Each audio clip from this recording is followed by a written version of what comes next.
Okay, what's going on, everybody? My name is Mang. Welcome back to Solo Role Mangging. We're continuing our adventures with Shadow of the Weird Wizard. Last time we ran a group of 4 through sailors on the Starless Sea. Those 4 are going to continue now that they'll be leveling up to level 2. And we're going to move on to Shadow of the Beakmen. Also Dungeon Crawl Classics, also by the same author, Harley Stroh. Very, very good author. Many classic modules. So this one, I perused a little bit a while back when I was thinking of running it for my family. I very nearly did as a one-shot, but I switched to something else. So I don't know a whole lot about it outside of like the intro, but that's good. The less I know, the better. It's a level 1 DCC adventure. We are level 2 Weird Wizard characters, so we're certainly a bit beefier. We're probably going to have to adjust some encounters. And unlike last time where I used ChatGPT to convert a bunch of stat blocks, this time we're going to do it just manually. I have not prepared anything. I don't even know what encounters there are. And primarily I want to try taking monsters from Weird Wizard, from the bestiary, and just porting them and fitting them in the best way that we can. So obviously there's not going to be one-to-one. Whatever these Beakmen creatures are, that's not in the Weird Wizard bestiary. So we're going to have to come up with something. We may have to just do a manual conversion of some kind. We'll see how it goes. Worst comes to worst, I can go fall back to ChatGPT. But we'll see how it goes. Alright? So, first thing, though, is we want to level up our characters to level 2. I have not done that. Also, our inferior chainmail is now gone. Defense back down to 14. We can remove all damage. Oh, also, I shouldn't have changed Euclid's normal health. I'm pretty sure it was 12. So he should be back to that. Don't change normal health. It's important. The blackened mace gone, although might behoove me to buy a normal mace. That's all correct. Okay, so if we go to Shadow of the Weird Wizard, and we go to the section on the novice paths,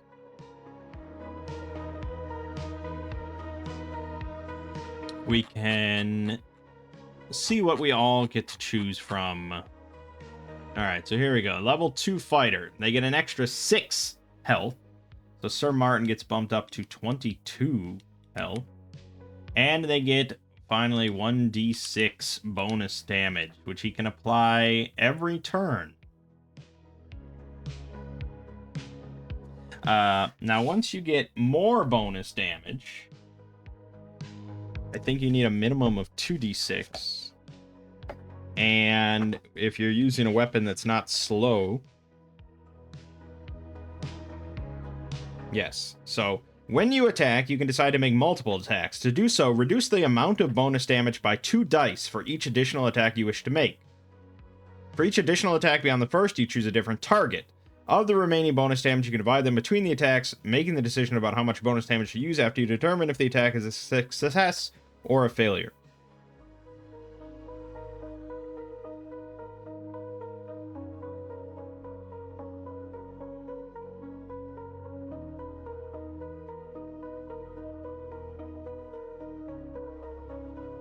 So basically, say I had 2d6 bonus damage. I could then attack one creature, adding 2d6 extra damage onto that one attack to one creature, or I could attack 2 creatures, but my bonus damage would be 0. So I would attack one guy for my normal attack, and then a second guy for my normal attack. Because it's generally assumed that any given attack by a creature is roughly 2d6. for just a basic attack.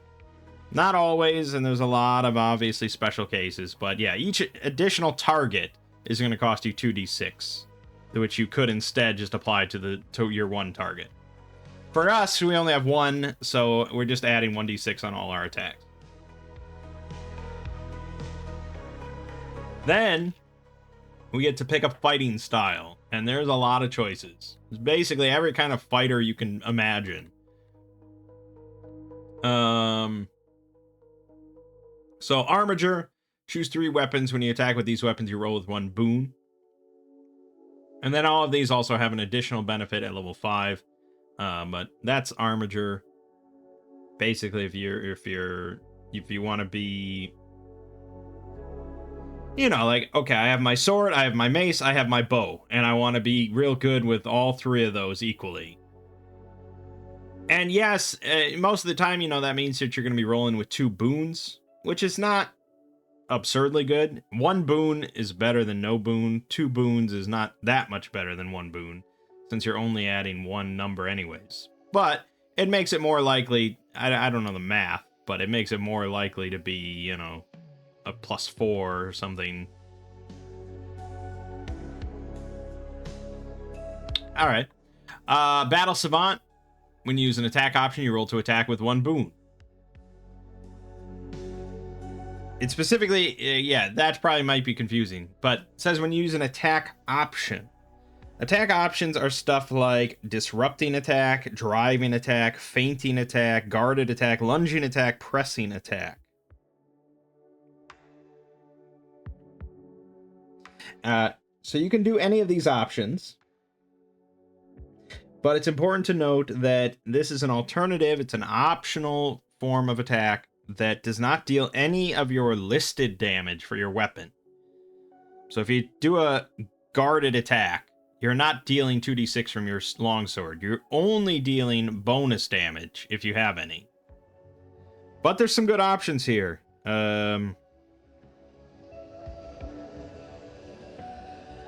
Guarded attack, if you have a shield equipped, you impose 1 Bane on the next roll to attack you before the start of your next turn. Lunging attack, you can attack basically an extra square in reach. That's pretty nice. Pressing attack, you impose 1 Bane on the next roll the target makes to attack before the start of your next turn. Feinting attack, you gain the slippery trait until the end of your turn, which allows you to freely retreat. Driving attack allows you to push a target up to 5 yards. Disrupting attack, the target grants 1 boon on the next roll to attack it before the start of your next turn. I mean, I don't think Battle Savant's going to be the most popular of the choices for all fighters picking a choice here, but if you're the type of player that really thinks about this kind of stuff strategically in the midst of combat, there's definitely viability there. Brawler is obviously the unarmed option, rolling with 1 boon, making unarmed attacks, ignoring the Bane imposed for making unarmed attacks, and they count as natural offhand weapons with nimble trait dealing 1d6 damage. Which means that if you got 2 fists, that's 2d6 damage. And you can use agility if you want. And then at level 5, they both deal 2d6. So that becomes 4d6 damage at level 5. That's pretty nice. So yeah, if you want to be just the good old-fashioned brawler. Brute, increase your natural defense by 2 and your health score by 10. Yeah.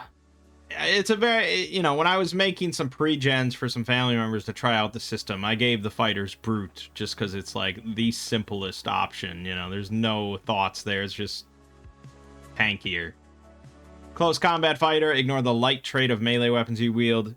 Light is actually going to be applicable for some people now, because what light means is that you only apply half of your bonus damage when using a light weapon.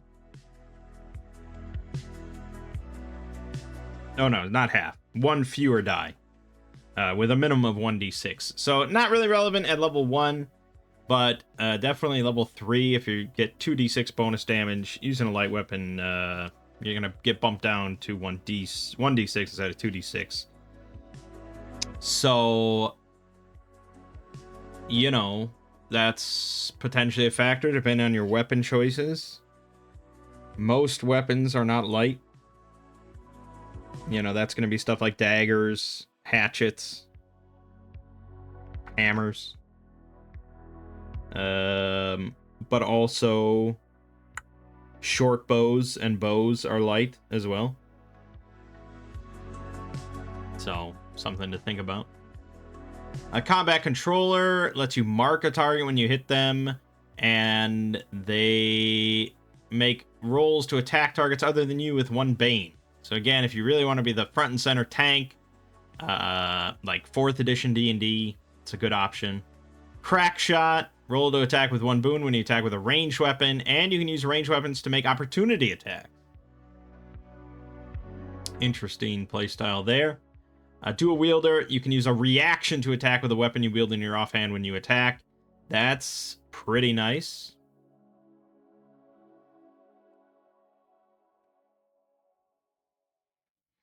Because normally, obviously, we've done some dual attack stuff, but that you have to have an offhand weapon, specifically a light, one of the lighter weapons that has the offhand trait, like a dagger or a short sword. But dual wielder, as far as I can tell, you could use any one-handed weapon then and make 2 attacks. So then you could dual wield long swords or something like that. I believe that's how that works. Engager, you can use a reaction when an enemy moves to within 5 yards of you to move up your speed. And if you reach the enemy, you can attack it. If it takes damage from the attack, its speed drops to 0 until the start of its next turn. Again, sort of a tanky playstyle to cover your allies. Great weapon specialist for the big 2-handed people. You can add twice your strength modifier's extra damage on your hits, once per minute.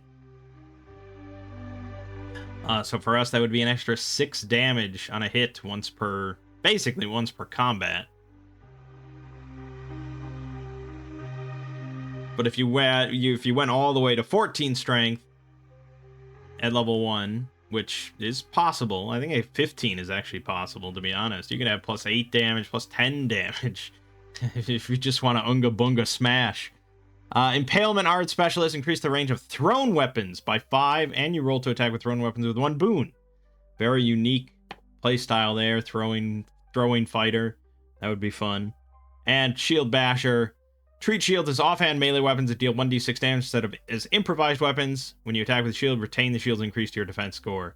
This is what we're going to be taking, because I think that's... I think it's just really handy for a tanky kind of character. I do think combat controller also pretty nice to help control the battlefield a bit and direct attacks towards you. But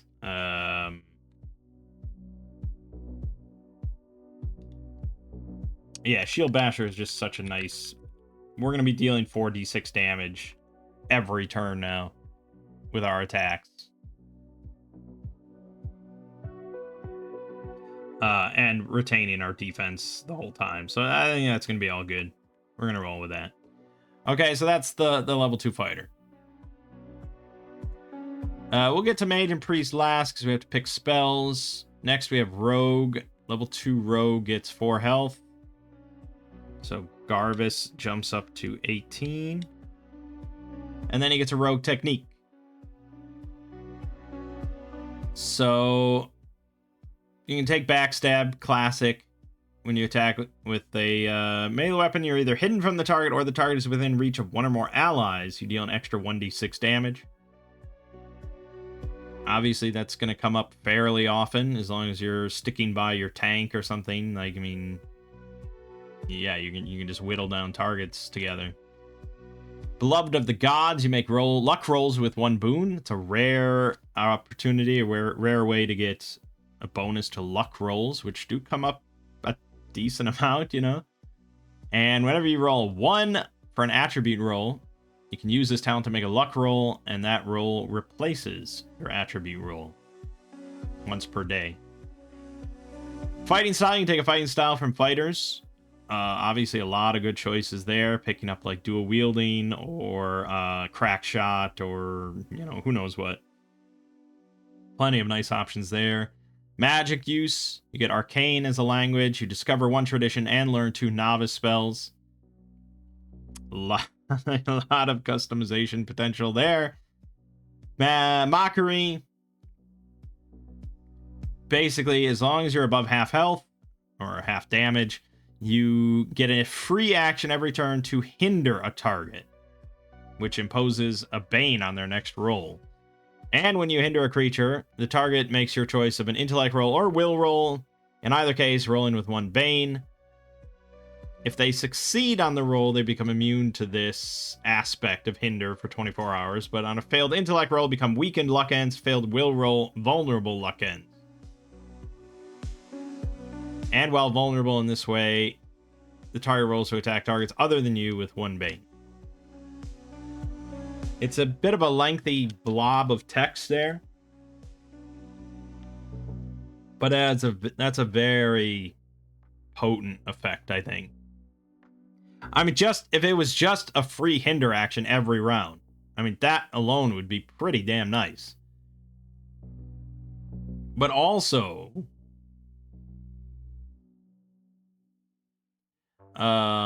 giving them a pretty damn good chance. Your choice of intellect or will. I mean, that's really good. Becoming weakened or vulnerable, luck ends. It's very viable, I gotta say. I'm tempted to go for Mockery, and I think that's a great choice. Lastly, Skirmisher. Speed increases by 2. When you use an action to attack, you gain Slippery trait until the end of your turn, so you can freely retreat as much as you want. A permanent speed increase of 2 is pretty nice as well, going from 5 to 7. When you run, that's then 21 speed for a round. Pretty awesome. Lastly, they all get Swift Recovery, which is similar to Combat Recovery.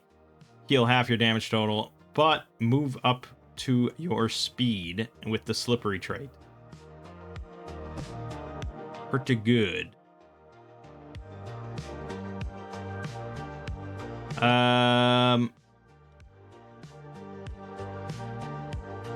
are we going to take? Again, I like Mockery quite a bit, but I'm also very interested in magic use. So I think we're going to take magic use, and specifically we're going to go for Skullduggery, which is like the thief kind of tradition.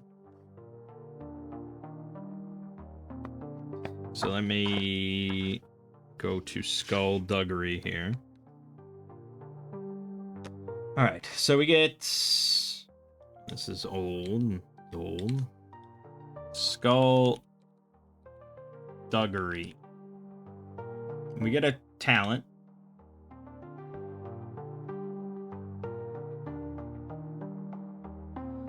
We get Beat a Hasty Retreat, Handy Hole, Keenest Edge, or Sneaky Moves.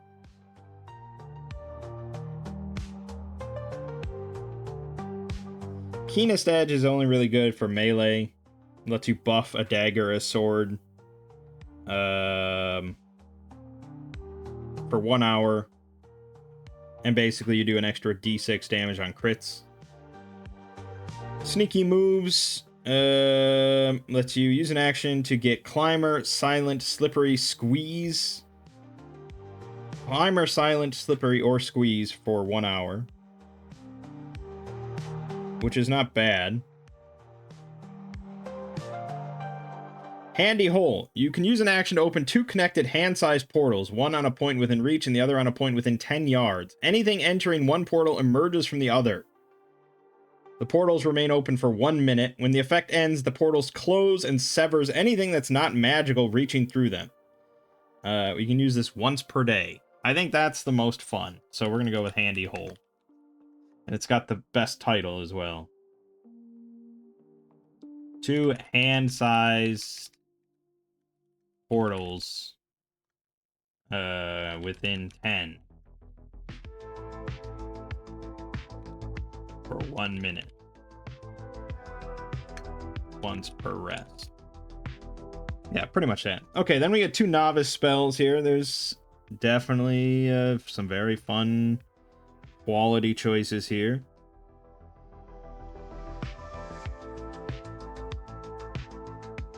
I think we got to take, even though it steps on Euclid's toes a little bit, we're going to take Sabotage Object.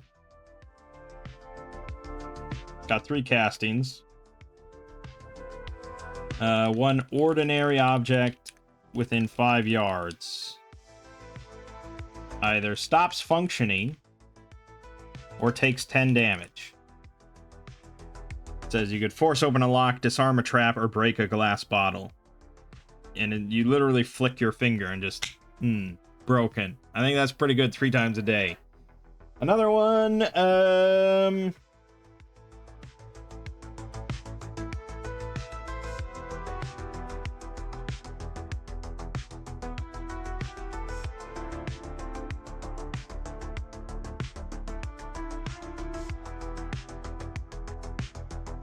I mean, yeah, Flee the Scene is pretty good. 3 castings per day as a reaction when you become injured. You instantaneously gain the Slippery trait and increase your speed by 20 for 1 minute. But it's specifically when you become injured, not when you take damage or anything. So it has to be when you reach half your damage point.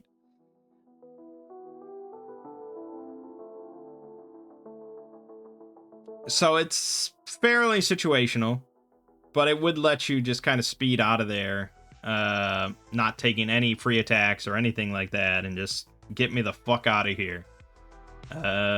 It's not bad. Other options, locate traps. You know, you just know of any traps within 10 yards of you. Read anything. You can read any language you can see for an hour. Any script. Sticky Fingers. For 1 minute, you roll to steal objects with 1 boon. And when you move to where you can reach a creature, you can use a reaction to attempt to steal something from that creature. And Danger Sense. For 1 minute, you know the location of each creature within 15 yards. And when a creature in that range succeeds on a roll to attack you, you can use a reaction to make a luck roll, turning a successful attack into a failure. It's pretty good, but you get 1 casting per day. It only lasts for 1 minute, and it's an action. So, how often is that really going to come up? Hard to say.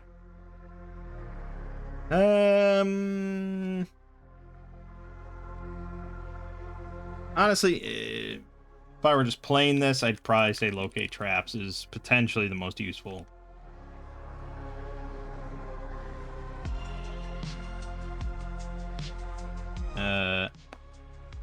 And it's ordinary or magical.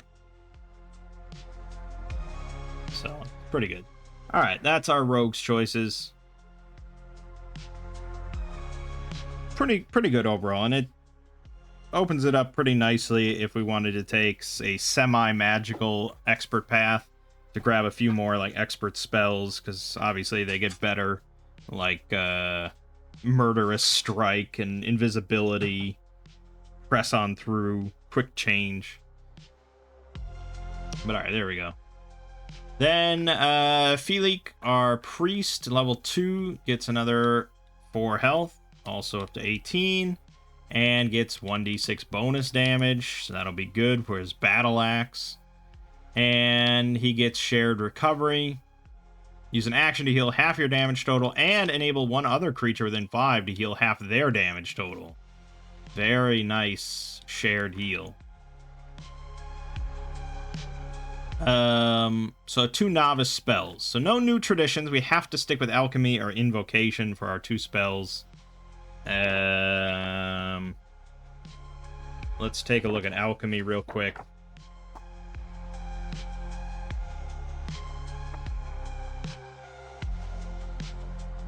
So, there's some poison.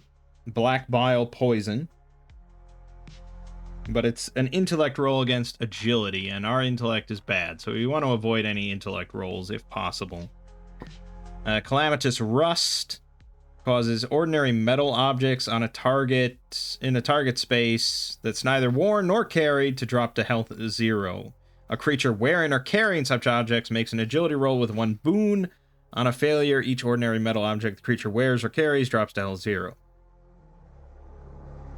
Size 5 space, which means that if we happen to come across a cluster of beastmen, you know, all holding spears, we could potentially eliminate their weapon for a group of, I mean, theoretically, like 25 of them or something, but it wouldn't be that many. But, a decent number of them. Gooey Glue. 1 size 5 space within 5 yards. Thick viscous slime counts as challenging terrain. Any creature in the space, when you cast a spell that enters it or attempts to move through it, makes a strength roll, becoming held on a failure until the spell ends 1 minute later. A creature can overcome this effect with a successful strength roll. And minor animation. We can cause... Actually, there's a bunch of choices here. Minor animation. Basically, we can turn an object, up to human-sized object, within 5 yards, into a companion for 1 minute. It has defense 6, health 10, attacks +1 with 1 bane to deal 1d6 damage. It's pretty shitty, to be honest. Neutralize toxin. It neutralizes toxin. And oil slick, which 1 size 5 space, counts as challenging terrain, blah blah blah, has to make an agility roll, falling prone on failure. The oil is flammable. Any prone creature or object in the target space that takes damage from fire catches fire, luck ends. I don't know how much fire we really have available to us, but yeah, you know what? We're going to take it. Oil slick. It's only got 1 casting per day.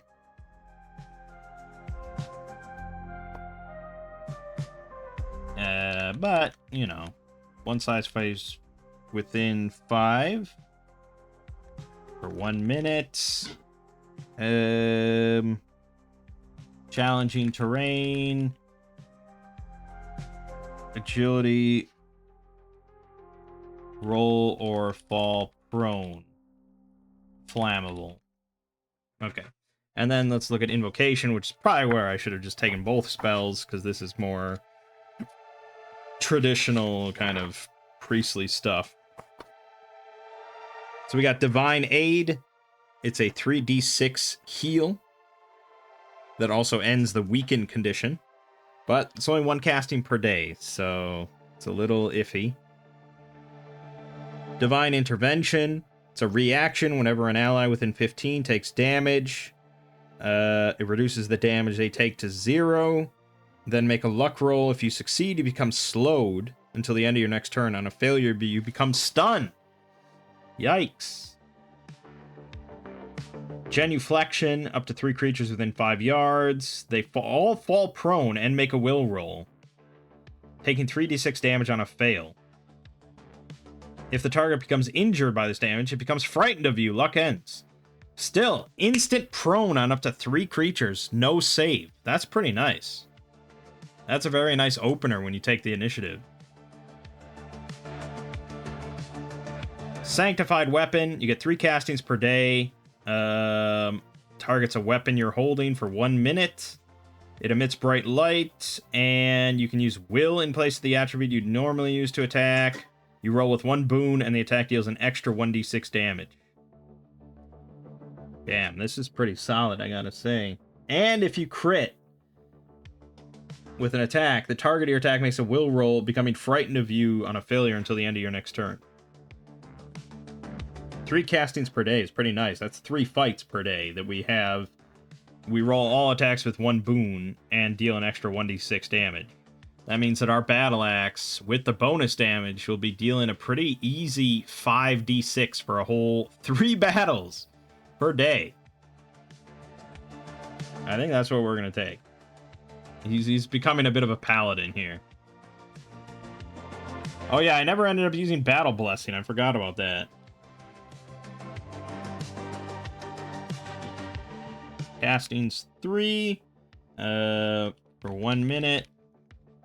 Weapon emits bright light. We don't care about the will aspect because we're not going to do that. Roll with 1 boon. Deal extra 1d6 damage. On crit, will roll or become frightened of you till end of your next turn. Alright, awesome. That's our priest done. Lastly, I know this is taking a while. I could have done this on my own, but I figured you might be interested in seeing the options available. Level 2 mage, going up to 14 health. He gets spell recovery. So you can use an action. So, at this point then, fighters get the heal at level 1. Everyone else gets it at level 2. You can use an action to heal half your damage total and regain all expended castings of your novice spells. This essentially doubles your adventuring day. Really good thing to grab. Yeah, it's pretty good. We get another tradition if we want, or another talent, and 2 more novice spells. Do we want another tradition? Probably. Traditions are fun. I think traditions are fairly fun. Should we just take a random one? Or maybe I should grab Pyromancy now to go with Oil Slick. Or is that not a great reason to grab Pyromancy? I mean, how can you go wrong with Pyromancy? Maybe we should just roll randomly. Make it interesting.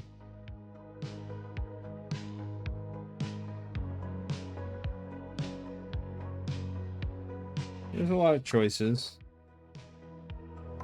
I don't even know where that random...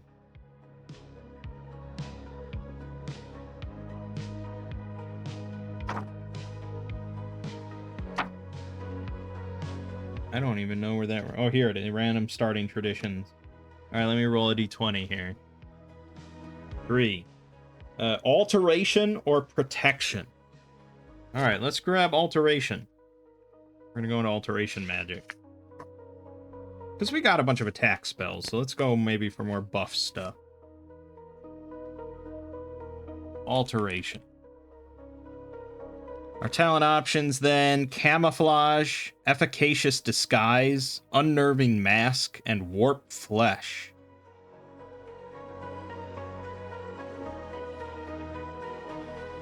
Okay. Yeah.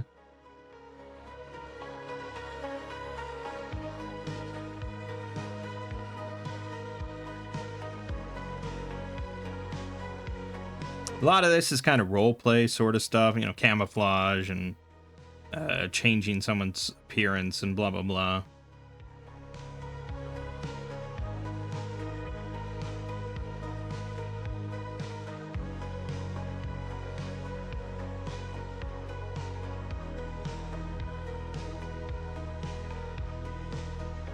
All right, we're going to go with Warp Flesh. It's an at-will. We can use it as much as we want.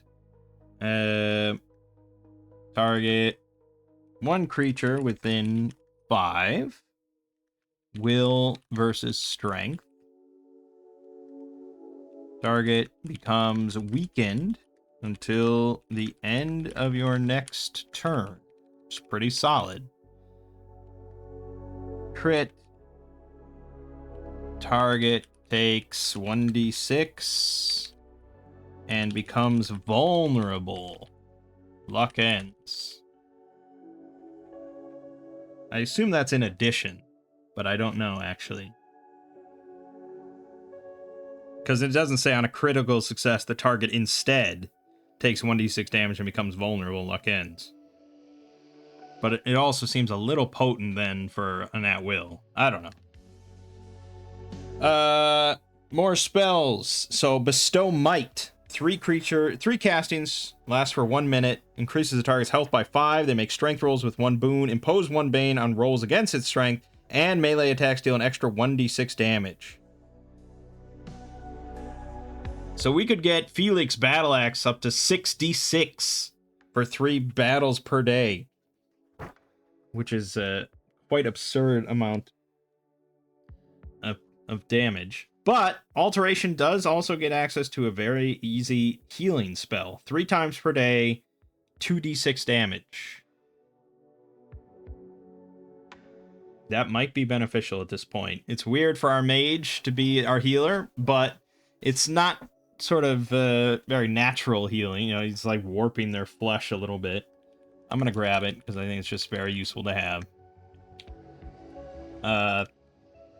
Castings 3. And with spell recovery, we actually get 6 of these per day. So we're quite durable already. 5 heals, 2d6. Okay, and then we could take another alteration, or we could take another one of the other ones. Minor polymorph, seeming, split the skin. Weigh you down.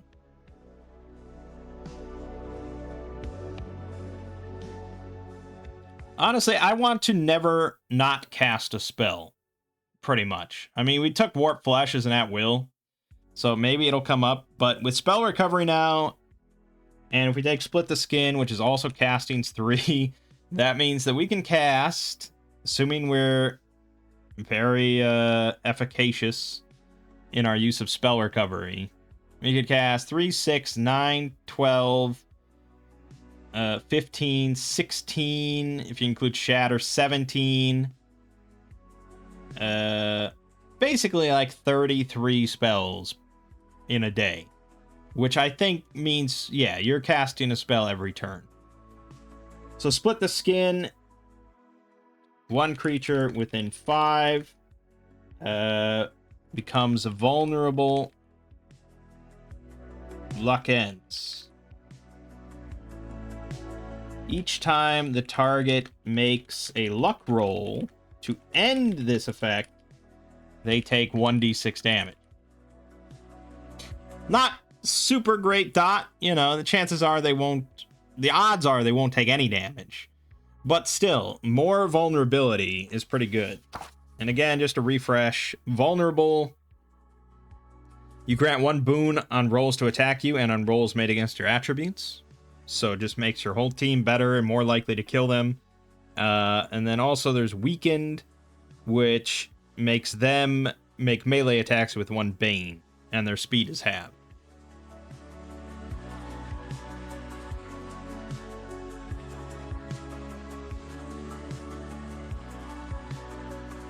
So yeah, I think pretty solid options here. Okay, we're nearly ready to start. I know it's been like 40 minutes. We haven't started the adventure. But hey, if you're watching this, you're not here to see adventures. You're here just to listen to me ramble for as long as possible. So we're not going to start just yet because we have treasure. And I didn't sell treasure or anything. But there is some things that we're probably going to want to buy. So let's sell all our treasure. We're going to keep the Chaos Torque, because I think that's potentially useful. But let's see. What's our total here? Assuming we get perfect market value. 30 SP plus 6.5 SP. So 36 silver pieces.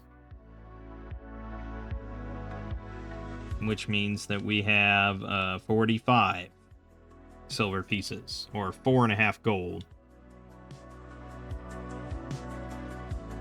And yeah, he's gonna sell the short sword. Like I said, I think I'll just buy a short sword just to have it. I think it's only 1 silver. Yeah, it's 1 silver. So we'll just deduct 1 silver and I'll buy a normal short sword.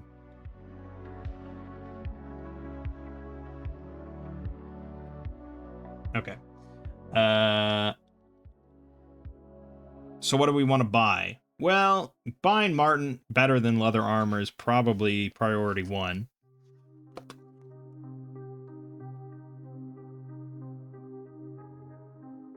We could technically afford...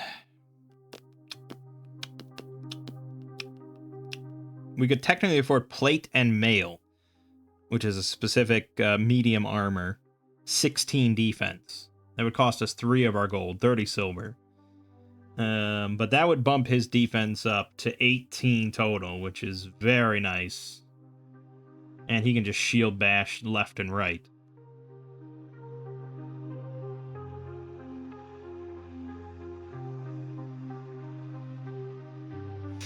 Now you can buy... This is assuming that we go to like a larger town where you can buy like rare stuff. So I guess if we're sticking with uncommon, yeah. Otherwise, you could buy like a superior shield. It costs 10 times. 10 times normal price, so it would cost 20 silver, 2 gold. But then that would be a +3 shield instead of a +2. But we'll go with the plate and mail for 3 gold. So we'll deduct this down to 14. And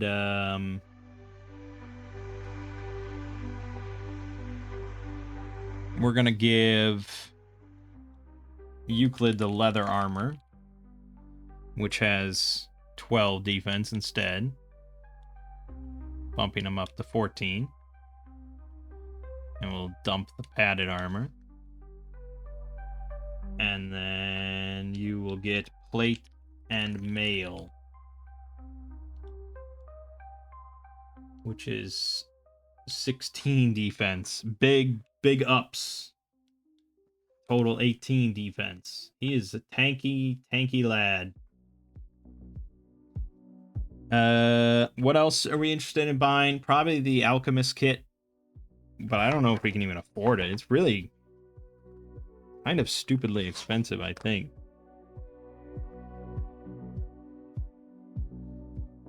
Yeah, it's 2 gold. It's 2 gold. Can't even afford the alchemist kit. What a shitty thing. How are you ever going to end up with that? Okay, we still can't use our rapid remedy ability to spam elixirs of healing. It's a powerful thing, though, at level 1. It's even powerful at level 2. So, oh well. Beyond that, you know, there's all sorts of, like, gear options. Various equipment, like, you know, like 20 feet of chain and manacles and oil and, you know, iron spikes. Yeah, we could go through all that stuff, but I don't tend to do that for these one-shot solo stuff. So other pieces of equipment that we might want. I think we were potentially interested in getting Euclid a bow, but now that he can cast a spell every time, it's not really important. We could upgrade Garvis's bow. That could be something worth doing. Because if he goes from...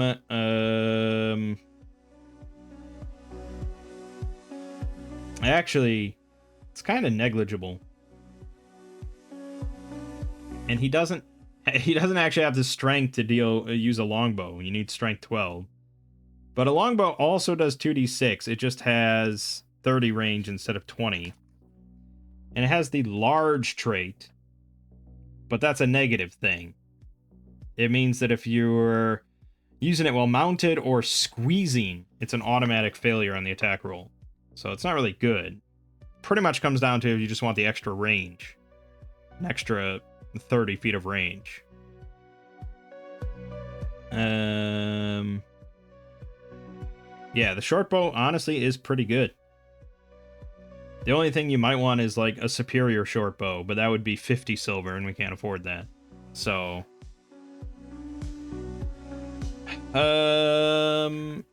we could buy bombs. Bombs are cool. I don't know. I guess we don't need much.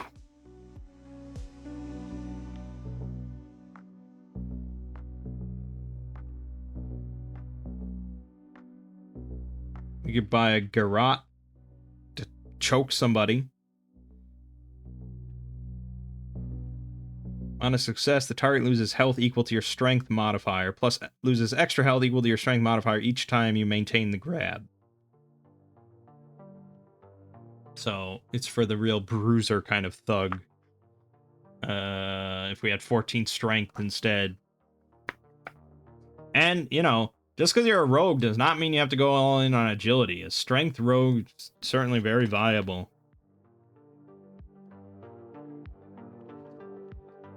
Elixirs of healing are 5 silver apiece if we wanted to buy some of those, but I guess I'd rather save my money.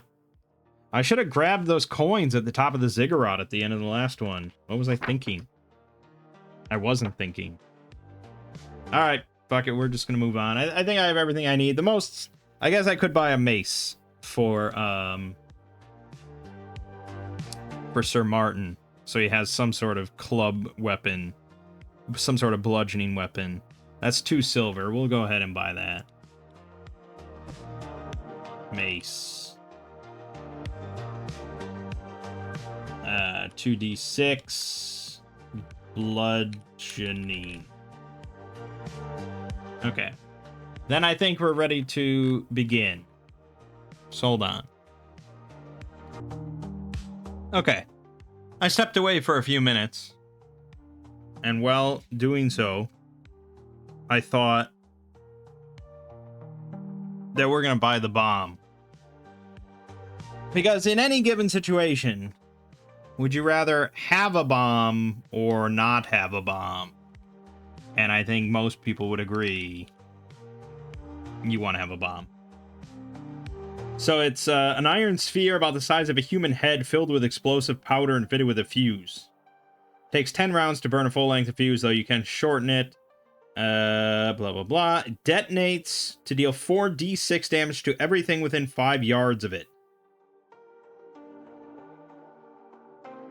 Creature in the area must make an agility roll and take half damage on a success. So there you go. There's an example of half damage on success. And then releases smoke that fills the area within 20 yards, lingering for 1 minute, creating heavy obscurement. And the sound of an exploding bomb travels up to 200 yards. Very loud, very noisy, very smoky. Big, big bomb. So that's all pretty good. And then we'll find some use for that damn bomb. And it only costs 5 silver pieces. But if you're carrying 1 or more explosives, when you take 5 damage or more from fire or lightning, make a luck roll for each explosive you carry. On a failure, that explosive detonates. Presumably igniting other explosives you're carrying. There are grenades, which cost also 5 silver, that ignore that rule. Because they're much smaller and more stable, but they only deal 2d6 damage at the end of a round when you throw it. So for anti-personnel kind of purposes and stuff, yeah, you probably want to carry multiple grenades rather than a bomb. But we want big bomb, big explosion, all good stuff. So I don't know if we'll ever end up throwing this thing. We might. If we find like an enemy camp or something, we might throw it in the midst of it.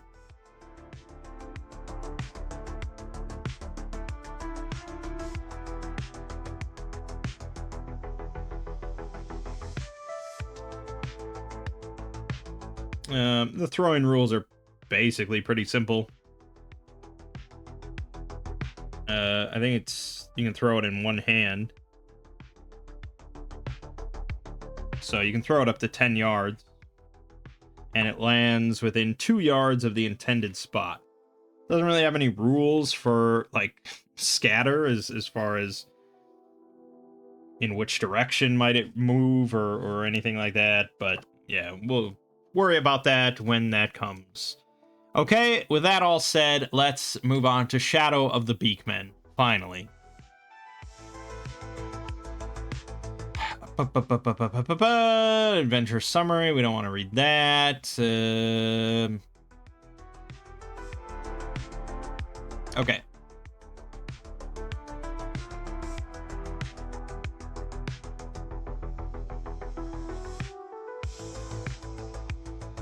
doesn't really say...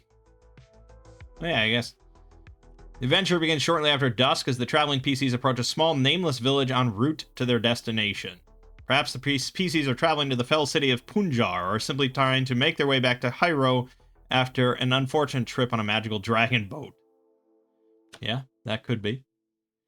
The village is intended to be a mere waypoint offering a straw bed and a warm meal, but chance and providence prove it to be otherwise.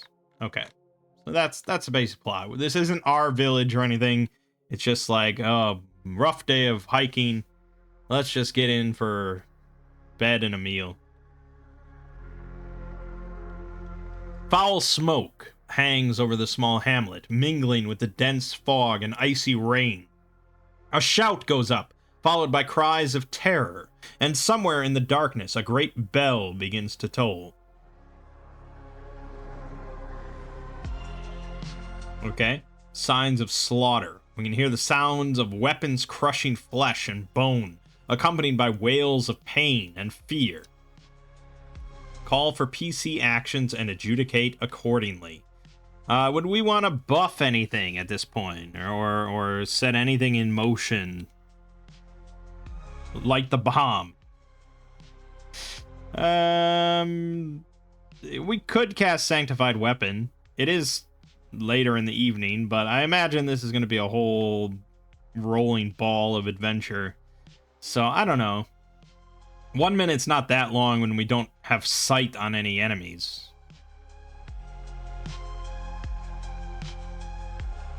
But I think probably nothing. We just kind of want to... Discretion is the better part of valor, right? So I don't think we want to charge in shouting words of combat towards any would-be ne'er-do-wells. I think we want to stealthily approach, crouch down a little bit and do like a fast walk sort of thing. Moments later, a hellish light fills the night as one of the huts is set aflame. Moments later, a silhouette staggers free of the smoke and fog, stumbling towards you through the mud.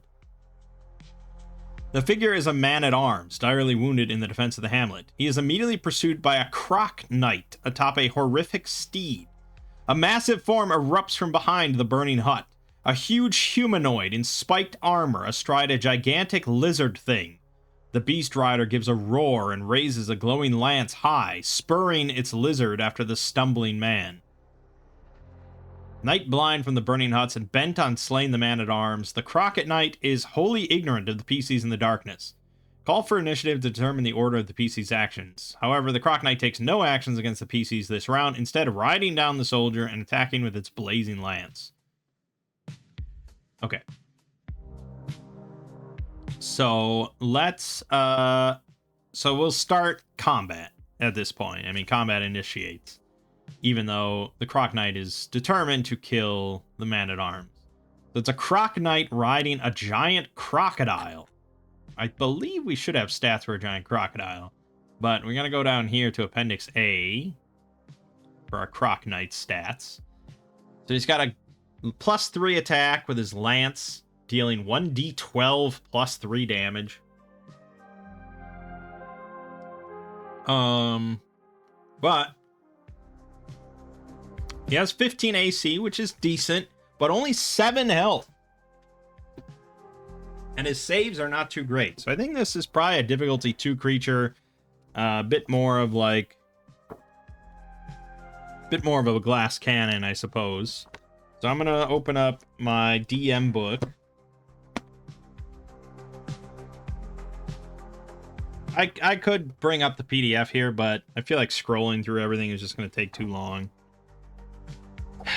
So we want to look at difficulty 2 creatures, and it does have a list by difficulty here.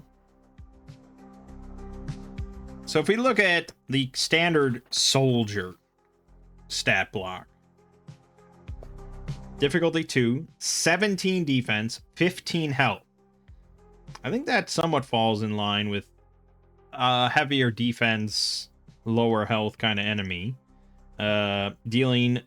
His attack is +2 with 1 boon, dealing 2d6 damage. Honestly, I think this is pretty fine. Really. Definitely a little tricky to hit. But if we do land a hit, it's not going to last for very long. So we'll go Croc Knight. We'll just write down the important stats. Defense 17, health 15. Speed 5. And we'll give him his lance. +2 with 1 boon, 2d6. I don't know if that's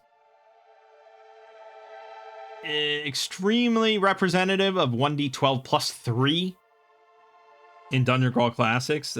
You know, we could bump this up to 3d6. Because there is actually a knight enemy, but it's much tougher than I think we want it to be. That's 18 defense, 40 health, attacks with a lance with +3 with 2 boons, dealing 3d6 damage. So let's just change this to a 3d6. It'll be simple. Then we have the giant crocodile.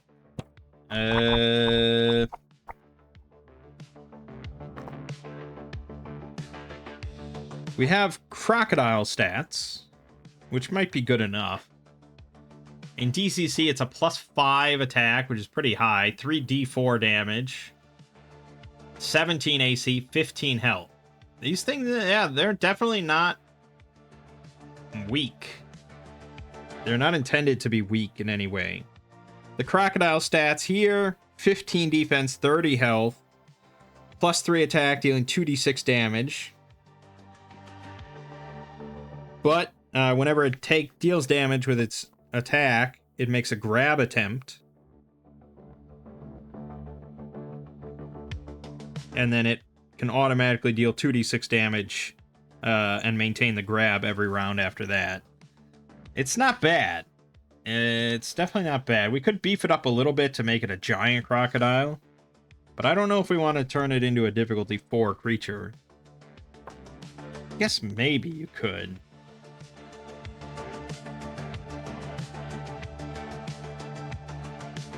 You know, another thing that we could look at is like a giant crab.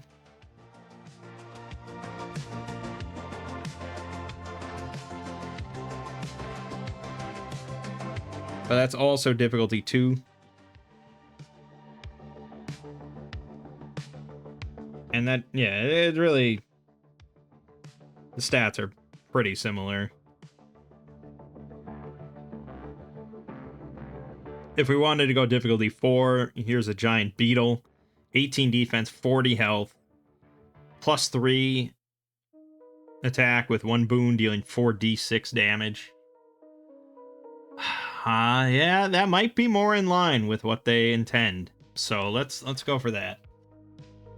Giant crocodile. Defense 18. Health 40.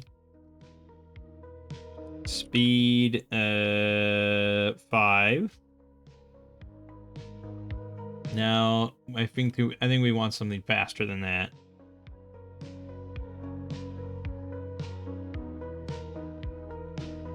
What is the crocodile's speed? Speed's only 5.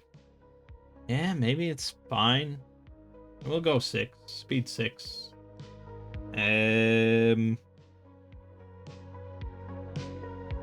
Size 2. And then we'll go bite. +3 with 1 boon, dealing 4. No, we'll go 3d6, but then we'll also have the grab thing.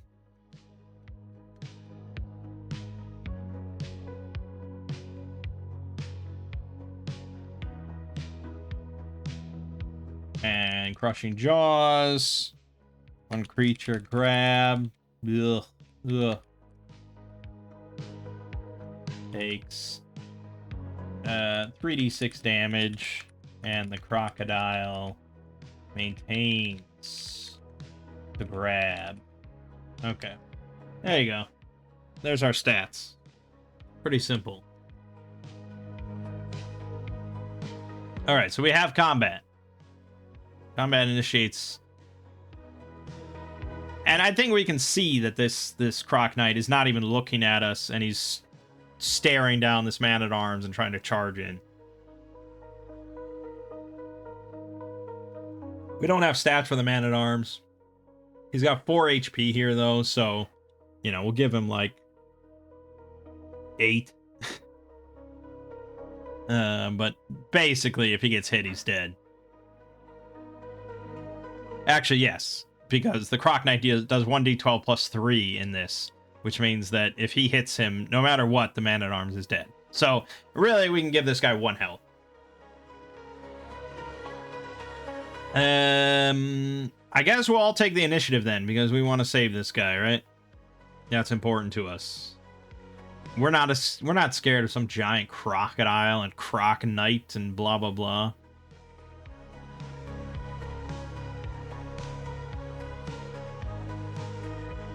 In combat, the Croc Knight lashes about with its greenstone lance, cutting through flesh and armor with terrifying ease and leaving grievous wounds in its wake. Though impossibly sharp, the greenstone lance is also very brittle, shattering on a critical hit, fumble, or mighty deed of arms. Interesting.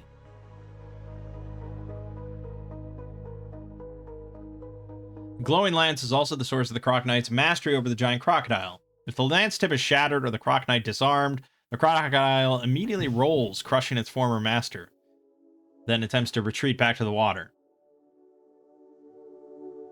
If a PC takes up the greenstone lance, the character can attempt to mentally dominate the crocodile with a contested will save, telepathically commanding the crocodile to do their bidding. But you have to reestablish it every turn. Every turn. Not every round. So every turn is like every 10 minutes. Okay. Well, we're gonna have Garvis just take a good shot. Right? That's what he does. That's what he do. So, yeah, doesn't need to use any spells or anything. He's just rolling d20 plus 4 with a boon. Oh, it looking quite good. Oh, yeah. 27 for 3d6 damage. 11 damage straight through. Well, that got his fucking attention. That was a good hit.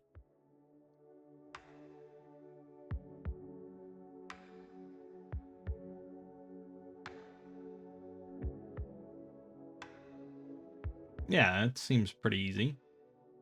And then we could have... See, now I don't know if I want to waste a spell. Although, if I were just playing, I wouldn't know that the crocodile is going to then shrug off its former master and flee.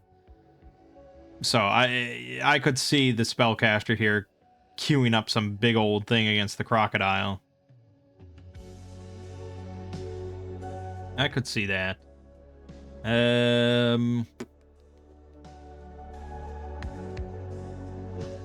guess we'll just have Sir Martin swing his sword at this Croc Knight. Plus 3 with 1 boon. Oof, definitely a crit. Well, it has to be at least 5 above it, but it means as long as you get a 22 or higher, you're good. Which we are, even without the boon.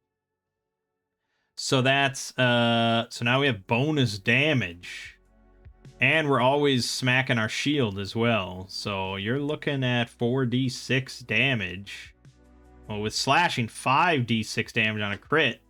And we roll twice and take the higher result. My God! 19 damage. Easy. That's a one-shot on this guy. Fucking dead. We're way too powerful already. This should have been like 3 of these Croc Knights. But this is just the opener, you know? Just so you can learn the enemy. There's going to be more, I'm sure. Okay, so the lance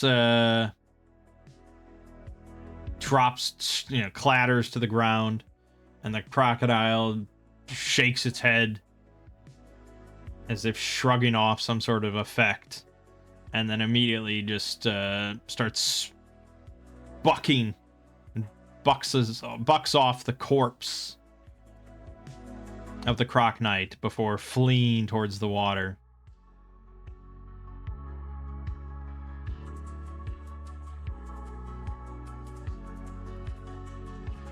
Now, I don't know if the Greenstone Lance are...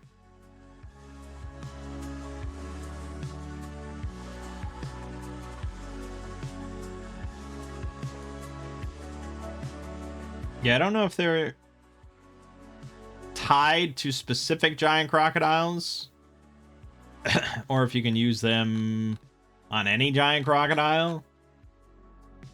But yeah, anyways, so it says that they're powerful weapons, +3 to attack, 1d12 +3 damage, shattering on a critical hit or fumble. So these would definitely be kind of like superior weapons, I guess. They would grant a boon on attack and probably deal an extra 1d6 damage, but shatter on a crit or critical fail, like an improvised weapon. But the shard at the tip can also be used to add fuel to spell burn. Now, that's not applicable to us, but we could say that any spellcaster wielding the lance could use it to add a boon to any single spell check, which instantly destroys the lance. That's probably maybe too minor of an effect. You could make it 2 boons, but I don't know.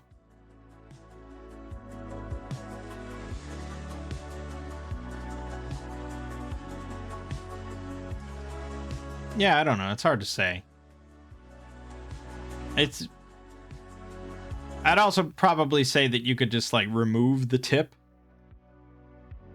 You could just, like, take the crystal and then use that to add a boon to a spell. Now, you don't actually have to carry the lance with you. I'm sure they did that for a reason, that you're wielding the lance itself, but that's sort of just an odd image to me, rather than just taking this fragile crystal out.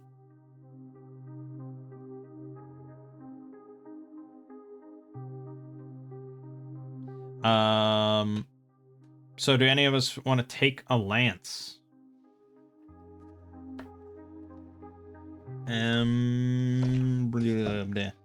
Stats for a lance.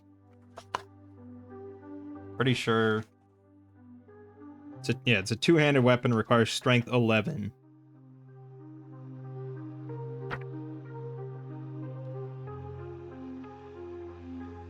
You can use it one-handed without penalty while riding a mount. And if you use it while riding a mount and the mount ran before the attack, you deal an extra 2d6 damage. But normally it's just a two-handed weapon dealing 2d6 damage, and it has an extra reach of 1. So it is kind of useful, but that's always a bit nebulous when doing Theater of the Mind compared to playing on a grid. So mostly it's just a 2d6 weapon, two-handed. That we would add an extra boon and an extra d6. So ours, it would be a 3d6 damage, which is pretty good. That's basically as good as his battle axe, but it doesn't have the brutal trait. So I don't know. I feel like this is meant to be something that characters are inclined to use. They're like, oh, look at these powerful, fragile weapons we can use. So I feel bad that I'm not interested in using any of them.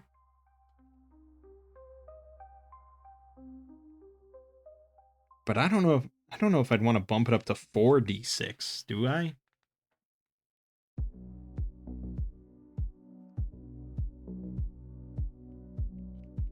I mean, I could do 3d6 with a boon and maybe throw the brutal trait on there or something, but I mean, I get it has the long aspect. I don't know. For now, I guess let's just yoink out the gem.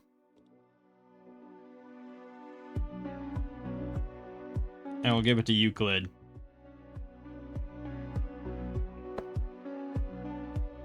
So now he's got several ways of getting a boon on a spellcast.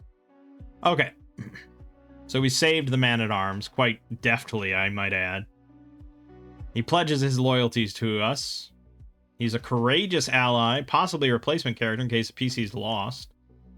And his stats are pretty... shit. So I don't think we'll be utilizing him in any great way. In addition to the valuable greenstone lance, the Croc Knight wears a suit of armor from the cured hide of its namesake. Large spiked armor functions as banded mail with the same armor check, fumble die, and movement penalty. Finally, the Croc Knight wears a trio of golden nuggets strung on a leather strap around its neck. Okay, so those are 25 gold pieces each. We divide that by 10, that's 2.5 gold each, and then convert that to silver, 2.5 silver each. And that's what we got. I feel like Garvis can't really carry all this shit. Maybe. Maybe he can. He's probably fine.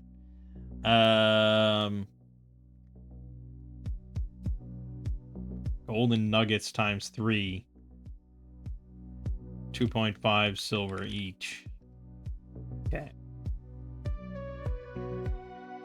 In the wake of their encounter with Croc Knight, PCs gain a growing awareness of the village and the slaughter taking place all around them. The darkness is filled with screams of horror over the crackle of burning huts.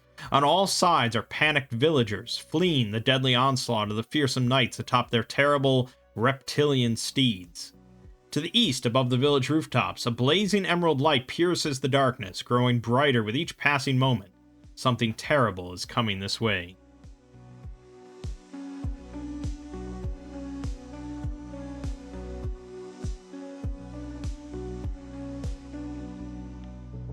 Okay. So it's just this sort of chaotic battle that's just flowing all around them. And we can either run from the village, which takes 5 rounds, or cross the village to the other side, which takes 10 total rounds.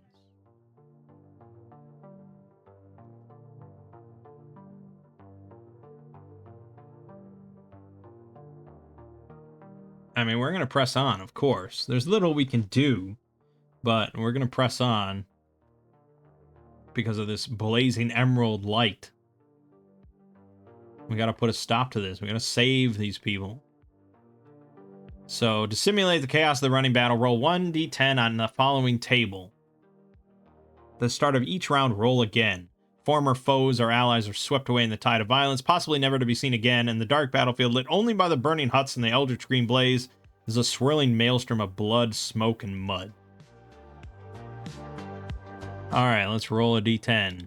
2. 1d16. Fleeing peasants collapse at the PC's feet, begging for their aid. Regardless of the PC's response, the peasants follow the PCs only to be lost in the chaos the following round. Okay. So we tried to help them, but there's just too much chaos. Too much chaos. Then we have another round.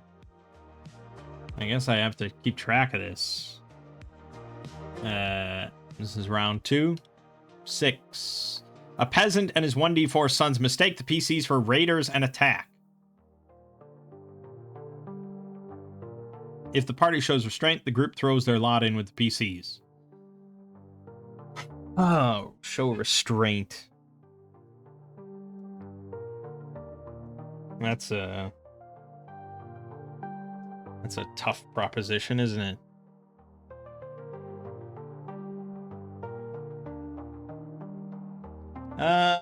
Would we show restraint?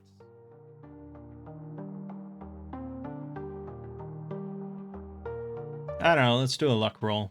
If we succeed, then we show restraint. Okay, we didn't. So, Their blood is up, and our blood is up, and that's a bad mixture.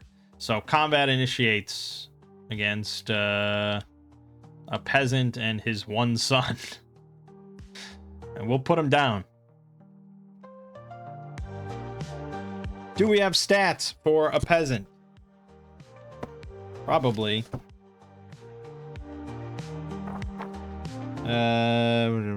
There's a bandit wretch we could probably just use. That seems to be the most likely, just poor bastard.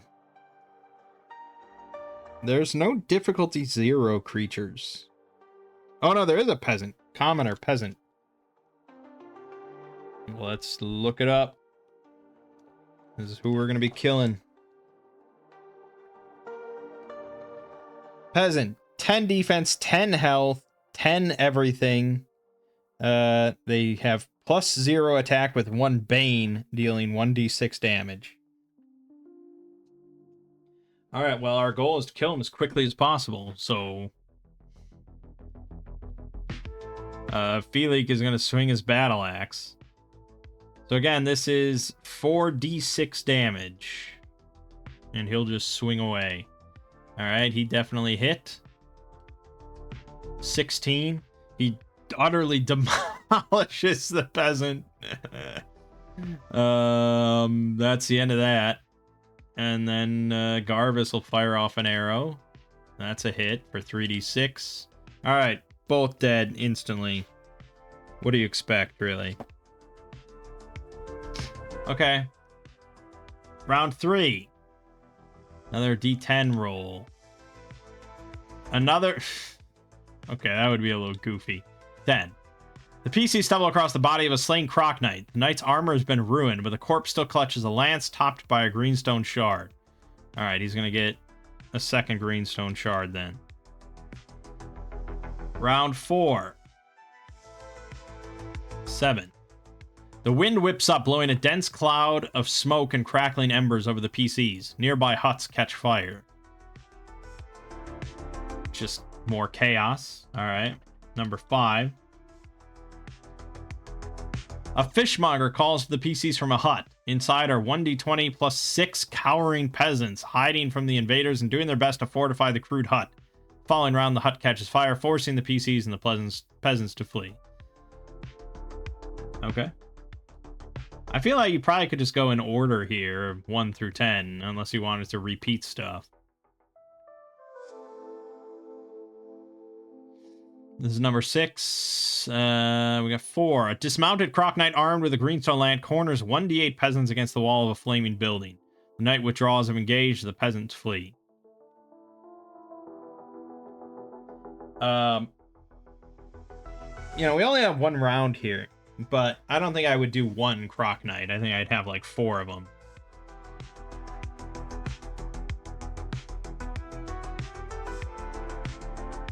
I think the idea is that the players don't really know that all of this is just going to keep...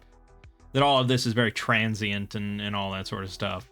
1 round, 1 round, 1 round sort of stuff. So the idea is kind of to whittle down your resources a little bit. So we'll have 4 croc knights.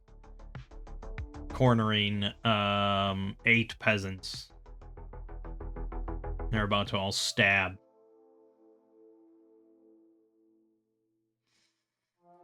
So we'll all take the initiative because, of course, and Felix gonna charge in with his battle axe like a badass. 4d6 damage. Here we go. He's unlikely to actually hit, though. But he did hit, didn't he? For 11. We took a good chunk out of one of the croc knights. Garvis will try and put down that same one. He also hit 3d6, dead. Okay. Sir Martin will charge towards the second one. Hooting and hollering. And remember, he also has 4d6 damage. So pretty dang good. But he rolled a 2, and that's not going to cut it. It's only a 10. Nothing you can do about that. And then we have Euclid. Does he want to cast a spell? I know that it's a waste. For the most part. So I guess he'll use Warp Flesh on one of the Croc Knights. Will versus Strength. That's only a 9. He definitely has higher strength than that. I think he has a 12. So that is a failure.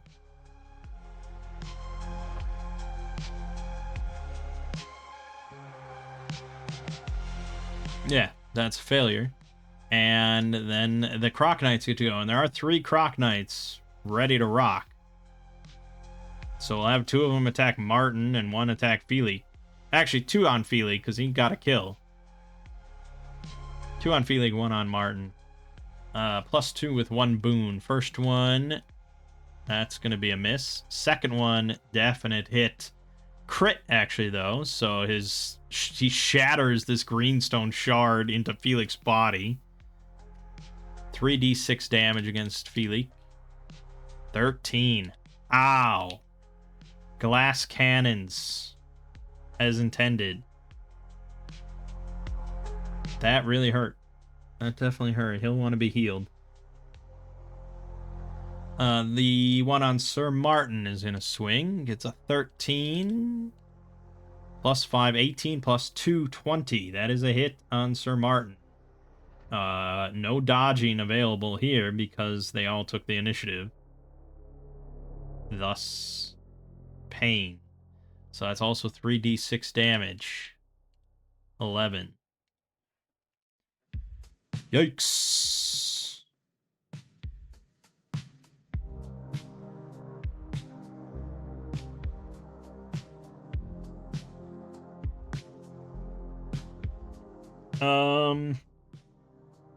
All right.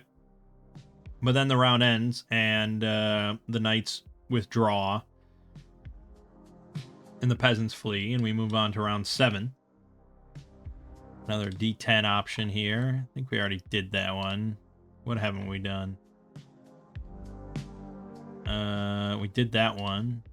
Did that one. 9. A 2-story building folds and collapses. Each character must succeed on a DC 5 reflex save or be caught in the blazing rubble for 1d8 damage.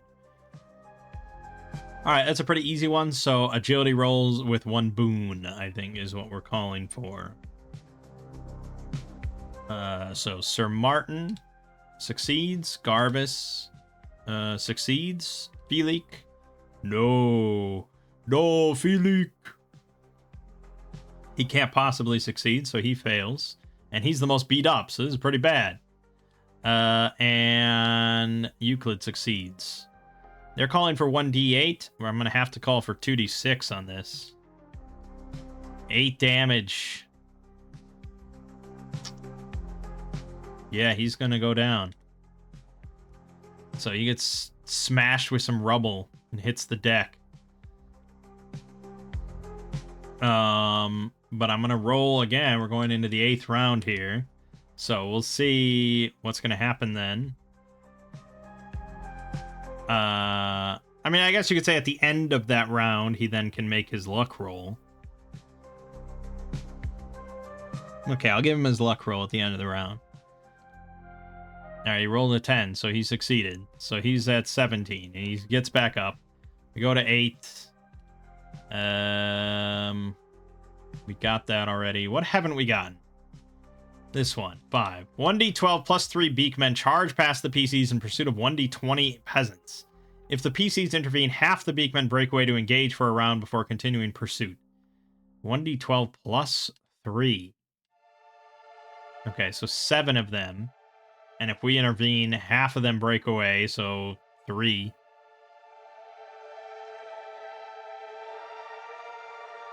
Okay. Sure. 3. Take the initiative. Of course, we love taking initiative. First thing is that Felix is going to use shared recovery. Technically, you know, we get more uses out of light healing, and we could use that. But this is like perfect use case of shared recovery. Or close to perfect. Because he's going to heal 8. So he'll go down to 9. And then he can also have Sir Martin heal 5. Bring him down to 6. Okay, Garvis will shoot 1. And hit. Yep, good. 3d6 damage. 15. Garvis manages to kill 1 right away. Sir Martin will go in swinging and shield bashing. He rolled a 3, so miss. Pretty much guaranteed. And then Euclid will... At this point, you know, I think the players would probably catch on that this is just a flowing one-round kind of thing. So, I guess he'll just warp flesh. Although, end of your next turn, he's honestly better off just hindering. Funnily enough. So he'll hinder one of the other 2 Croc Knights. And we'll have 1 Croc Knight go for Sir Martin and 1 go for Garvis. I think we'll do it that way. So the one on Sir Martin, no hinder, failed. The one on Garvis with a... Well, it just nullifies the boon, I suppose. Oh, he rolled a 1. Okay.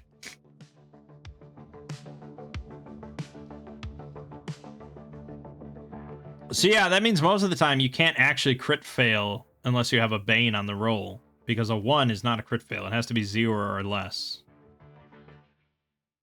So it's good to keep in mind. So he rolled a 1 with no boon, but doesn't matter.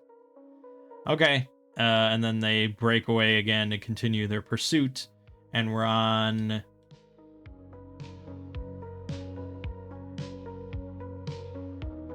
9? Yeah, 9. Okay, so we get a moment of respite. Chaos and through the chaos and fire, we go unnoticed for a round, and then the last round, right before we reach the end of the village, a flaming hut collapses, hurling sparks and flames at us. PCs take 1d5 damage, DC 5 fort save to avoid. So 1d6 damage and a strength check with 1 boon. Sir Martin passes. Garvis passes. Felik passes. Euclid fails. Can't possibly succeed with his -1. So he takes 1d6. 1 damage. Alright. It's pretty minor.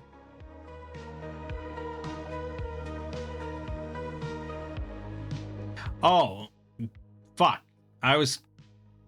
There, so Beakmen are different than Croc Knights. Of course. I don't know why I thought they were the same thing and just 2 different names. Beakmen have their own stats.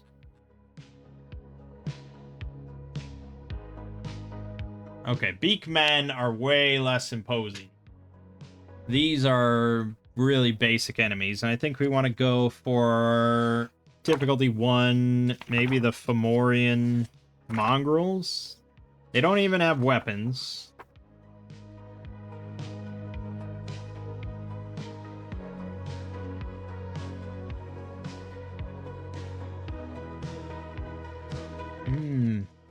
Maybe not.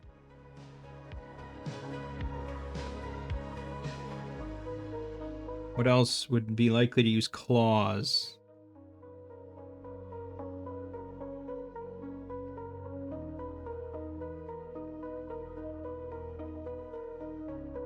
Mutant Wretch?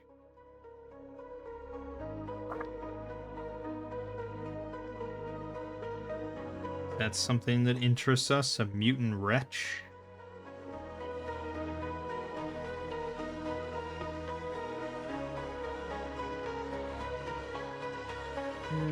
Maybe.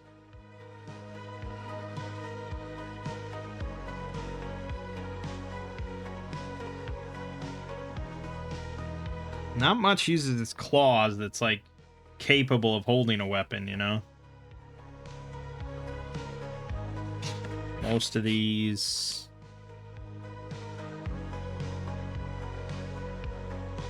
So I don't know, I could go back to like my Beastman acolyte sort of thing. Or we could just not think about it too much.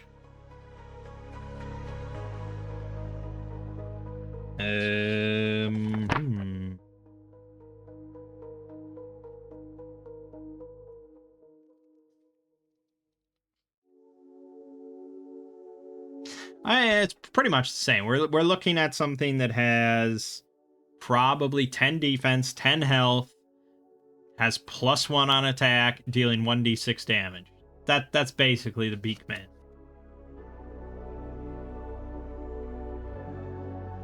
Does not have to be too complicated.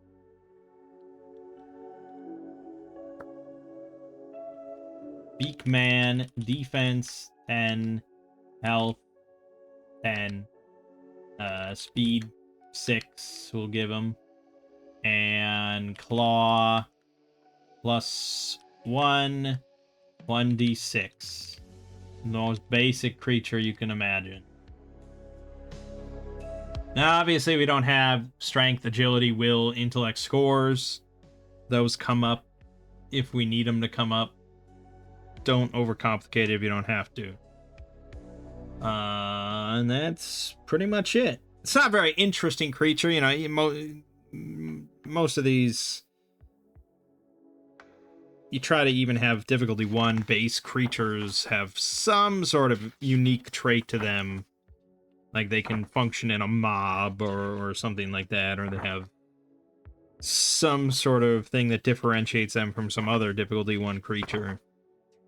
But this is old school stuff where you don't really overcomplicate too many things.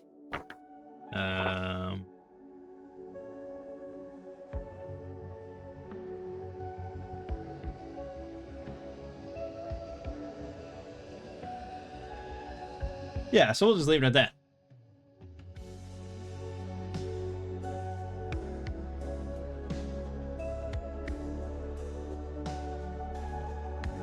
Okay, then that leads us into the lake shore. You break free of the chaos to the sandy beach at the lake's edge. Everything, the village, the breaking waters, your companions, is cast in a sickly green light. A squat man, his oversized skull pulsing with power, stands at the water's edge. Curiously, the squat man is entirely devoid of color, appearing like a sharply defined shadow cast against the wall of a cave. The little man grasps a stone-tipped rod, still devoid of color, and raises it to the dark heavens.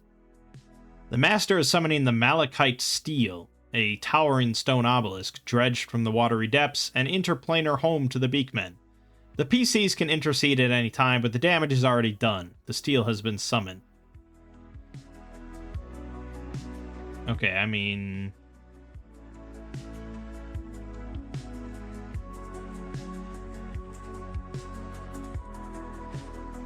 So this is the astral shadow of the master. AC 10, 3 HP. He's immune to non-magical weapons, though. That's going to be a problem for us. We don't have any magical weapons. But sanctified weapon will make our weapon magical.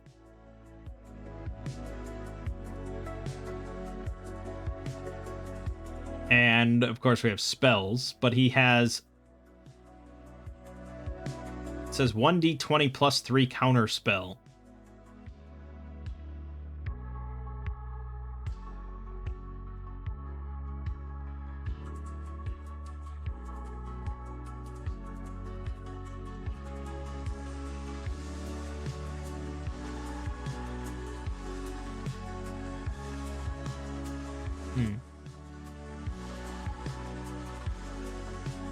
Well, obviously, I think we'd try and stop him. So Garvis would try and shoot an arrow through him and watch as the arrow just goes right through him, as if it doesn't do anything.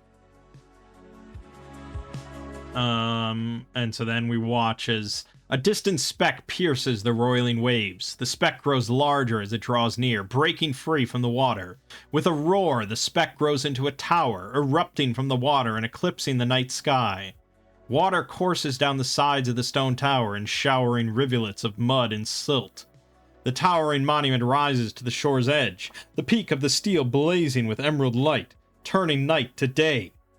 A single entrance, a gaping maw, stands open to the world, dribbling sludge down the stone face. The tower shudders to a stop at the water's edge. The world is silent for one terrible moment, and then the maw vomits a horde of green, beaked men onto the beach. If the party has remained hidden, they have little to fear.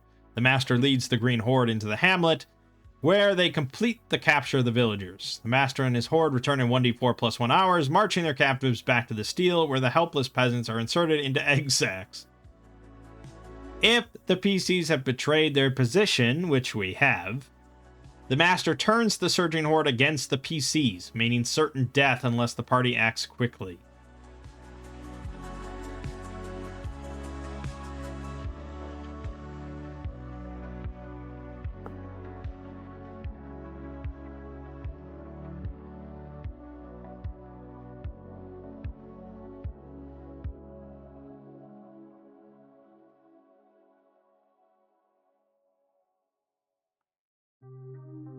"23 Beakmen,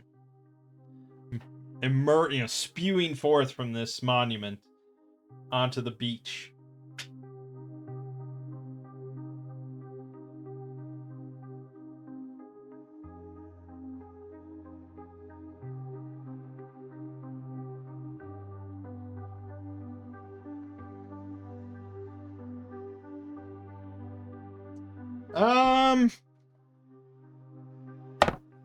Let's see. I feel like a wall of radiance would be pretty dang good here. But what I would like to know, I guess, is if you can...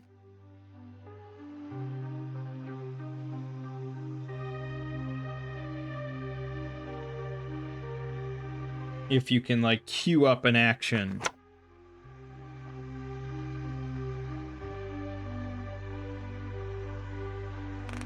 I don't know if that's listed anywhere, to be honest. It's not listed under the action section.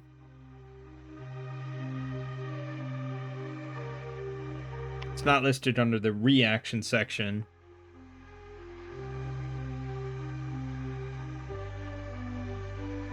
But, I mean, most games let you do stuff like that, and I'm pretty sure Demon Lord lets you do stuff like that.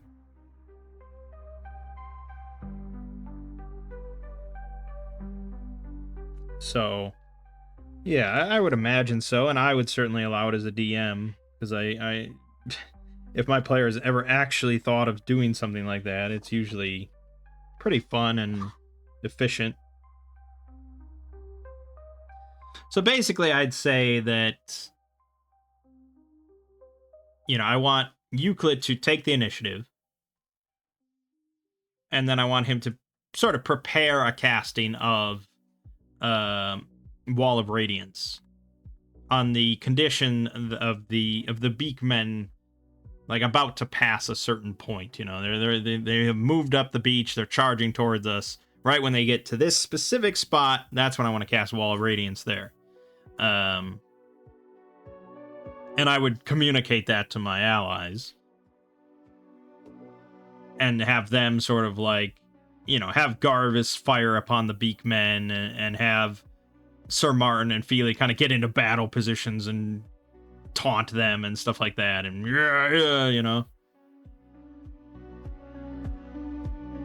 that's basically what we would do.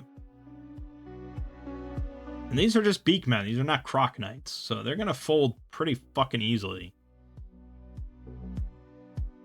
Alright, so that's what we do. So I'm gonna assume that this all happens as planned. The astral projection just hangs back. He can counter one PC spell per round, so this plan might fail because of that. The players would not be aware of that.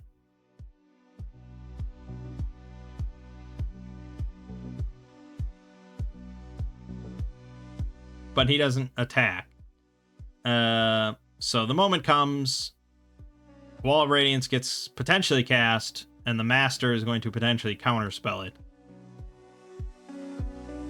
We would need stats for this Master.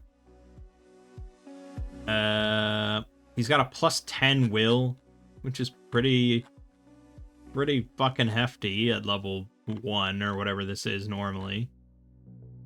So here's the master's actual stats. It's 2 actions per turn. He's got plus 3 on his black bolt. It does 1d5 plus 1, which seems kind of low. He's got 10 AC, 25 HP. Okay, he just has a monstrous will save. And his counterspell is only plus 3, so I don't think we really... I think we would basically give him a plus 3 will. I don't know if there is a counter spell.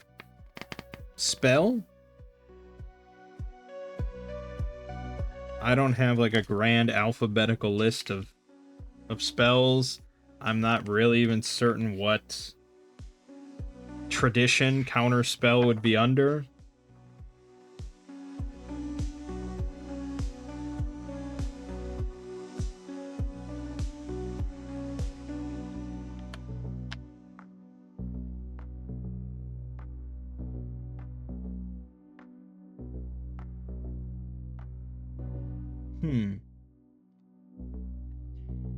I mean, there is like the order.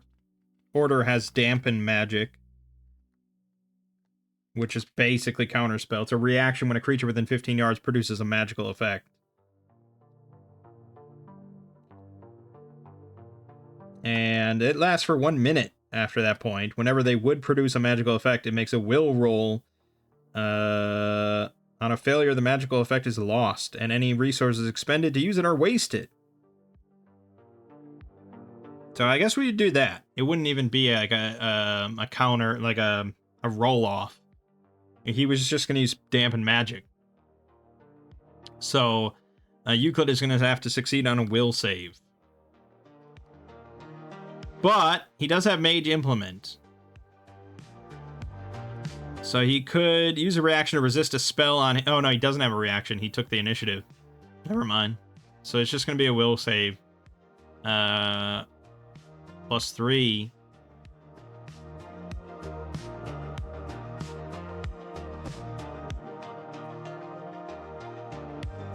It's probably too late. Even as a DM, I'd be a little iffy about doing it. But in hindsight, Felix should have used prayer here. Because that's a pretty... This is a pretty impactful thing. Prayer definitely should have been used. So, yeah.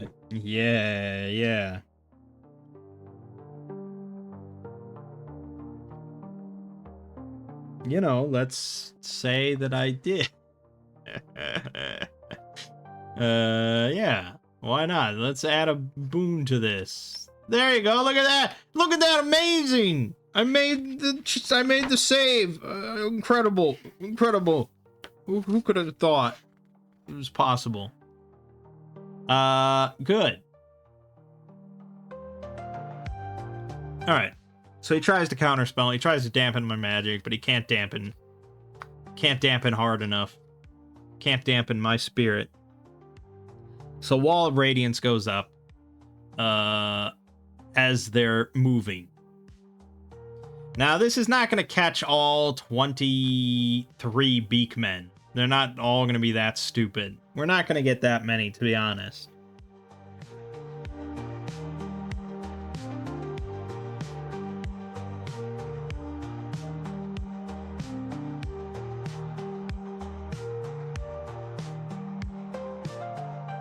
I'd say maybe we get like a D8 out of them.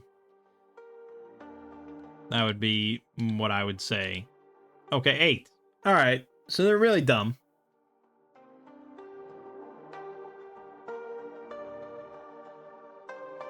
They're quite dumb, and we happen to get 8 that we're all charging together. They were lined up, you know, well enough. They weren't in a single file line or something. So we get 8 of them, 3d6 each.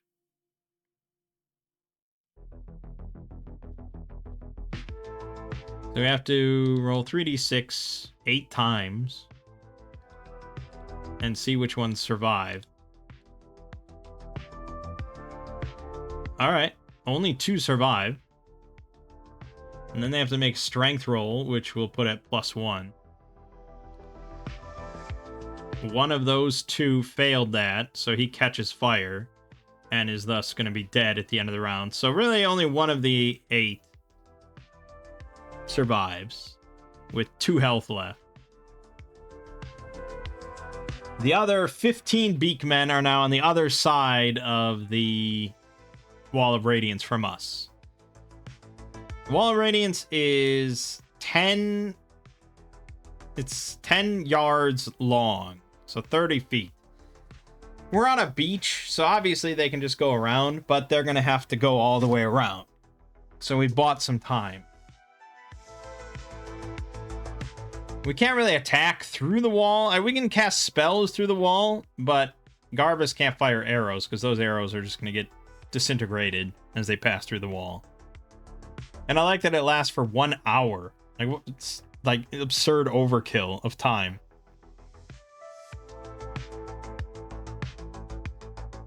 But now what we could do is sit here near the wall, and then when they come around, we could try and shove them into the wall. So shove is strength versus target strength, rolling with 1 boon if you have a shield equipped, and 1 boon if you move at least 5 yards before you make the attempt. On the success, you push a target a number of yards away from you equal to your strength modifier.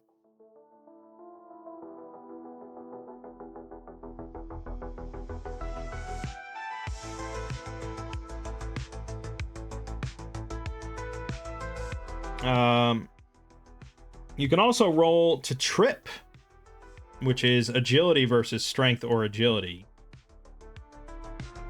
And if you have a shield equipped, you roll with 1 boon, knocking them prone. And prone is pretty good. Can't use reactions. You grant 1 boon on rolls made to attack you with melee weapons, 1 bane on rolls with ranged weapons. But yeah, okay, so I think that was the whole round, basically. So, fresh round. These things have speed 6, so if they run, that's speed 18. This thing is 10 yards long.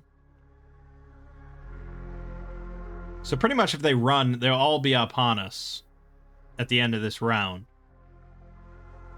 Which means that didn't save us much trouble. But still, 1 spell cast killing 7 enemies and nearly killing an 8th enemy is pretty good. Nothing else I could have done would do nearly that much. So I'm not going to complain too much. But now we're going to have to fight to the death here.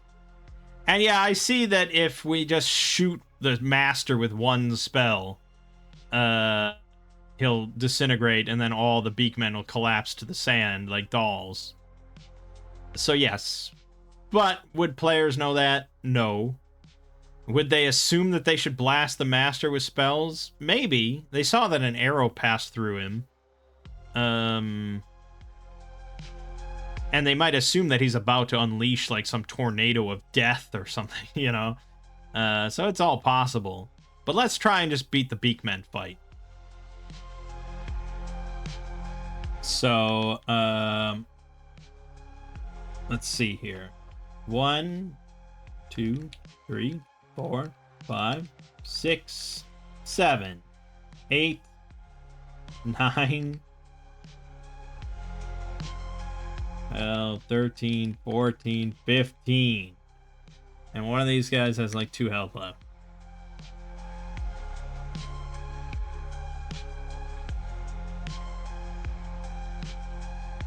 Alright. I don't think any of us are going to take the initiative because we want to wait for most of them to come around anyways.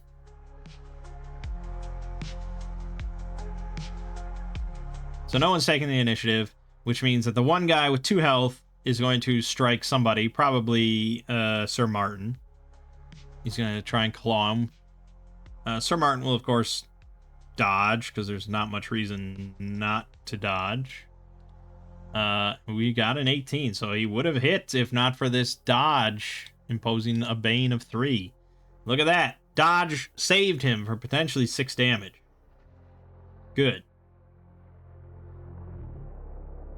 Then the rest of the Beakmen all run around the wall and get to within range of us. You know, they ran 18. So I don't know if any of them are right up in us, but they're within, 5 yards. Okay.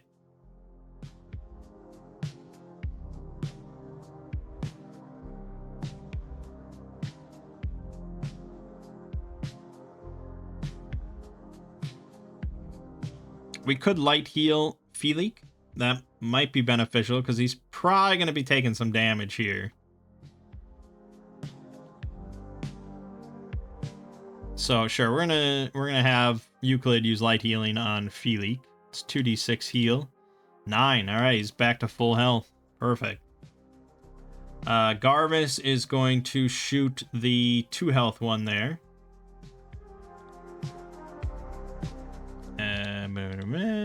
16 is definitely a hit for 3d6 damage. Definitely dead. Okay. I could use Sanctified Weapon. This is probably a decent time to do it. Not really because we need the extra damage, but rolling with a boon guarantees that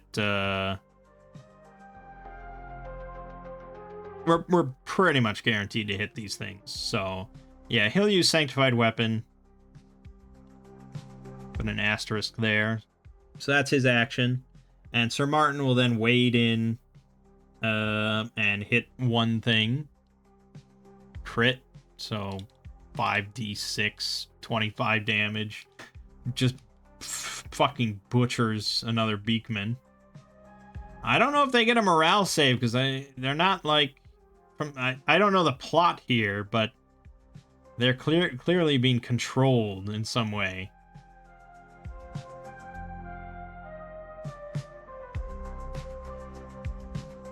So, I think this is just a fight to the death.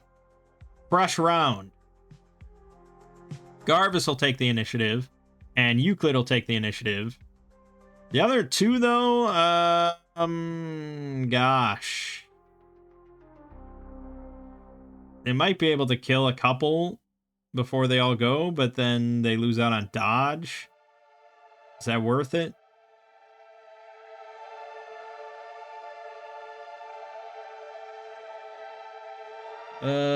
Felix could throw out Oil Slick, actually. Which would send quite a few prone.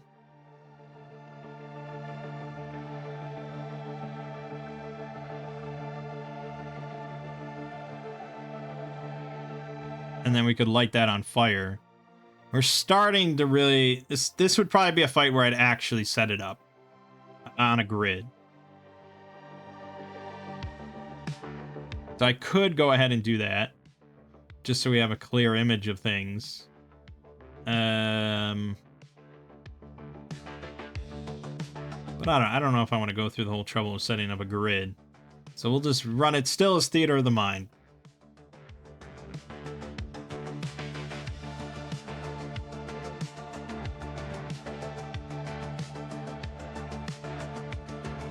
Okay. Yeah, we'll have everyone take the initiative. Felix gonna start using Oil Slick. Random thing for our priest, paladin, berserker kind of guy to have, but he says the magic words and he busts out Oil Slick on the beach. However that works. So it's a size 5 space. We have to figure out now how many beastmen or how many Beakmen are in a size 5 space. How clumped together were they? So a size 5 space is 5 squares by 5 squares, Which means that the max possible, they were completely blocked in, would be 25. Because each one is one square. 5 times 5, 25. You get math. So there's not going to be 25 all in a perfect clump. There's maybe a third of that. And there's not 25, because there's only 13 left now. So I think a reasonable number would be 4, maybe 5.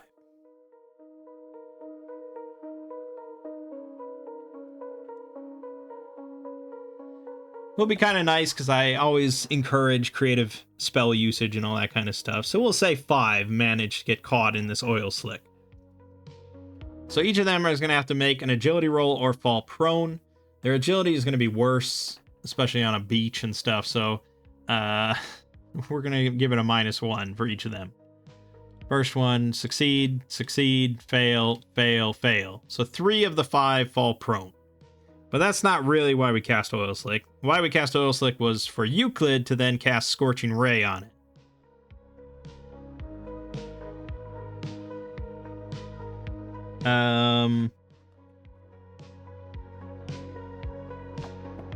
Now, if they all catch fire, that means at the end of the round they take 1d6 damage and then get a luck roll. Or I could cast Scorching Ray on one of them and blast him for 4d6 damage. And then if I crit and he catches fire, I'd probably argue that the whole Oil Slick also catches on fire. But just casting it on someone and not critting, I would not rule the whole Oil Slick catches fire.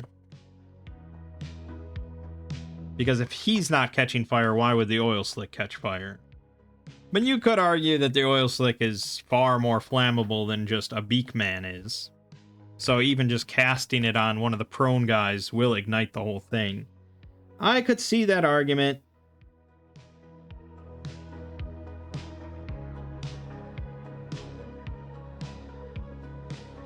Oh yeah. Any prone creature or object in the target space that takes damage from fire catches fire. So taking damage from fire. That's what we're looking at here. So, all right. We're going to target one of those prone bastards and give him the old prone bone, as they say, as all the kids say. So there's a will roll with 1 boon versus his agility. He's prone, which is pretty bad. Now it says imposes 1 bane on rolls made to attack you with ranged weapons. This isn't a ranged weapon. But it also doesn't penalize his agility whatsoever, which seems very weird.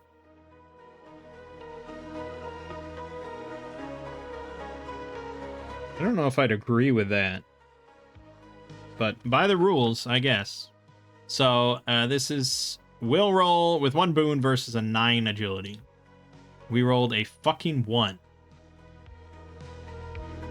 And we got a 2 on our boon, which means we got a total of 6. That's pretty fucking miserable, man. Rolling a 1 is quite bad. There isn't much you can do, but I mean, there's no reroll here or anything like that. A boon is nice, but a boon is not usually going to fix rolling a 1. Even if you have 8 boons, you know, it doesn't matter. Plus 6 isn't going to change it. But being a nice, generous DM, I would say that the Scorching Ray still does hit the Oil Slick. And so the whole thing lights up in flames. So we'll put here on fire.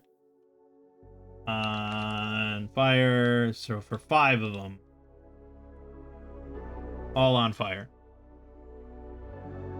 And the beach lights up with this massive bonfire of scorched Beakmen. Alright, so that was 2 of our actions and 2 of our spells. Could have been better.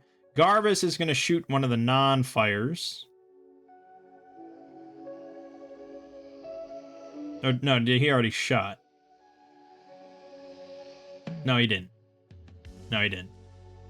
He rolled a 2. So he got a 9, which is a miss. This is pretty shitty. Sir Martin then is going to circle around the bonfire and hit another fresh guy. Jesus, rolling a 4. So it's a 7. He barely hits, but his barely hit is still 4d6 for a kill. Okay, now all the others get to go.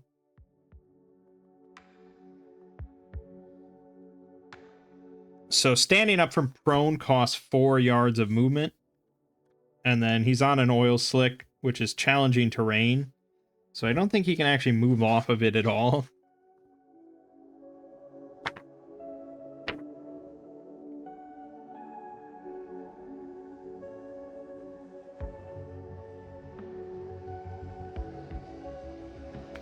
Oh, it says difficult surface, which it specifically mentions a greased surface.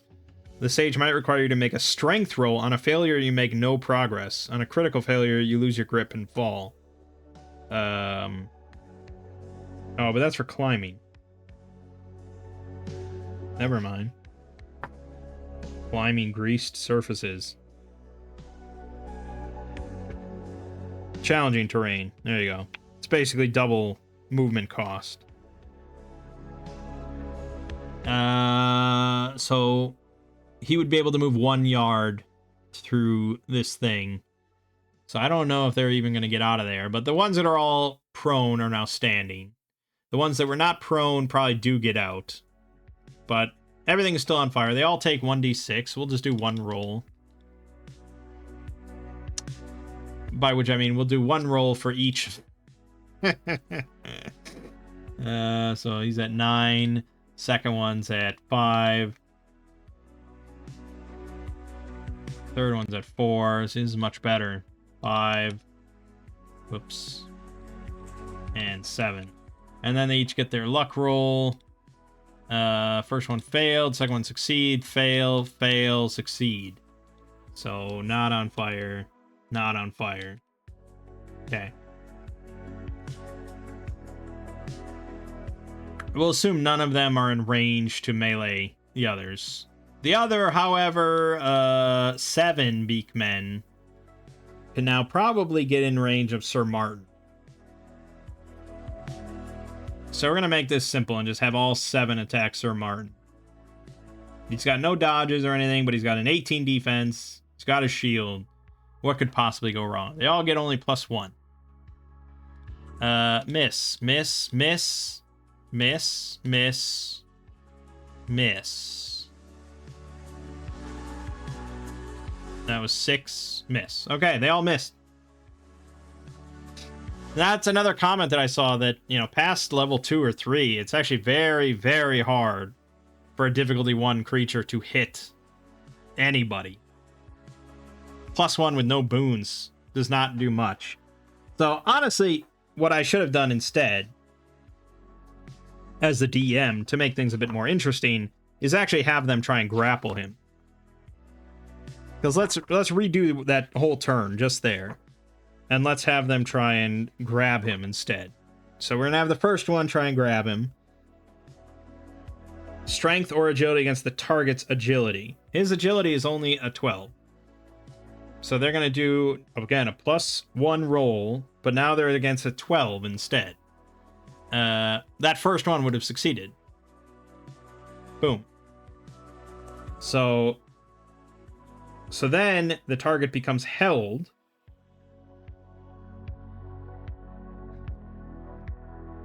And then if we go to held, your speed drops to 0. In addition, creatures rolling against your agility get an automatic success. Which means that all other 5 of them could also grab him.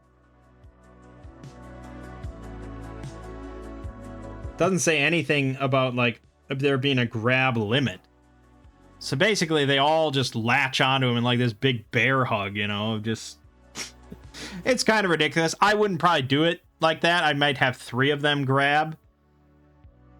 Because it's just automatic success after the first one. And then the other 3 might just try and swing. Just being held does not actually make it easier for them to hit you. But if Sir Martin, by the next round, doesn't break free from all the grabs, which he has to do. I don't think that's even possible. I don't know. I'd have to look to see what people say about multiple grabs simultaneously. But escape is an action?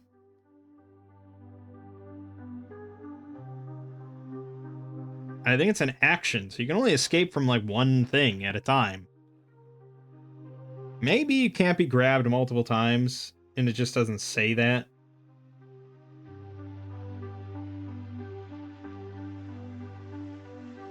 I don't know. I'll have to look at the Discord again for that. But yeah, being grabbed and being held doesn't make it easier for people to hit you, but they could then pin me or wrestle me down to the ground.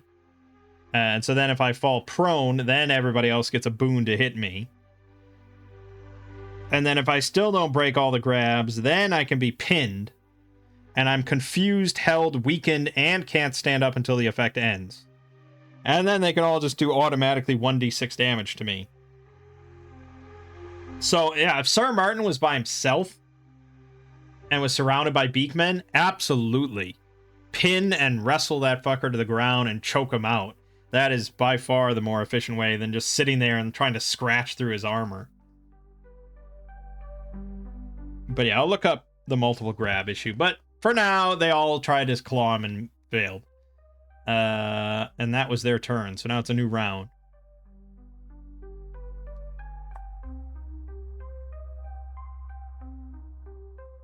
Okay. Yeah, let's do take initiatives again. I think it's good. We're thinning the herd as much as we can. Garvis is going to shoot a fresh one. He hit 3d6, only 8 damage. Shame. Felix will, of course, go in with his sanctified battle axe. Gets his boon. He's going to need the boon. He hits for 5d6. 18 damage. Definitely kills one.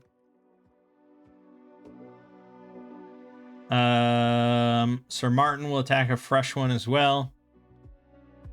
Ooh. Okay, that's a hit. 4d6. Dead. Good. Thin in the herd. Nice and good. And then Euclid. Again, I should have grabbed some sort of AoE, shouldn't I have? This is sort of a bummer. I guess we'll use Lesser Ruin on one of them. One target takes 3d6. I didn't say that I was attacking a wounded one, so we'll be fair and say I wasn't. Okay, that's that. Then Sir Martin's still gonna get attacked by 5 of them. But then the other 2 that are not on fire. Again, this is kind of hard to keep track of everything.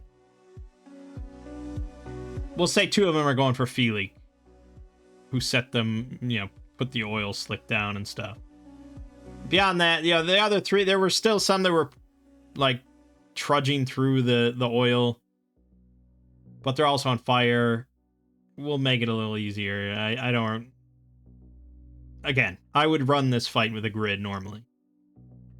Just too much to keep track of. Alright, so we're going to do the 5 that are on Sir Martin.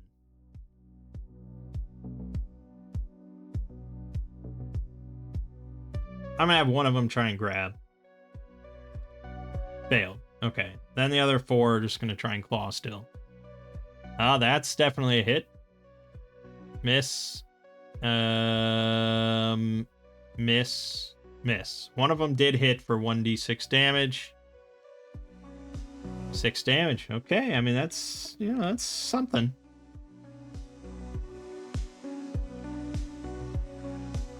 Obviously, these things are not much of a threat. I probably, in hindsight, bump them up to maybe difficulty 2. Give them to be a bit more fearsome. Maybe like a +2 or even a +3, dealing 2d6 damage. I think facing down 23 Beakmen should be a little scary. So, yeah. I might run it as is if they were level 1 still, but they are not level 1. And then at the end of the round, we still got 3 that are on fire. So that one takes 3 damage and is dead. Next one takes 5 damage. Wait a minute, I'm tracking remaining health. So that one has 6 left. This one is dead. And then the last one has 1. And then luck roll for that first one. Failed. Second one failed. So this one still on fire. Okay. Jesus. Alright, new round.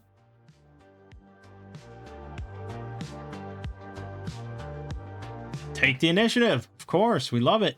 Garvis is going to fire off another arrow at a fresh one. He will hit for 8 damage. We got too many wounded Beakmen here. It's annoying.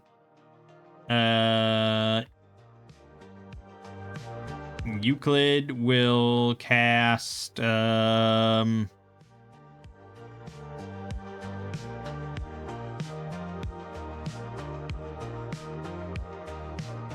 Oh yeah, I was gonna shove these guys through into the wall of radiance. I forgot about that whole strat. Euclid's gonna rush forward and push one of the injured. How about number 4? He's gonna rush forward and shove him into the wall of radiance again.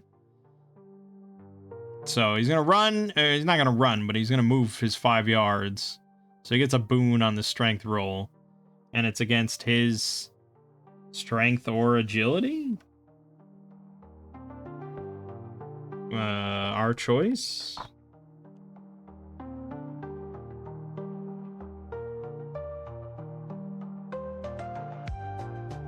No, it's just strength. Okay, so 11 is his strength.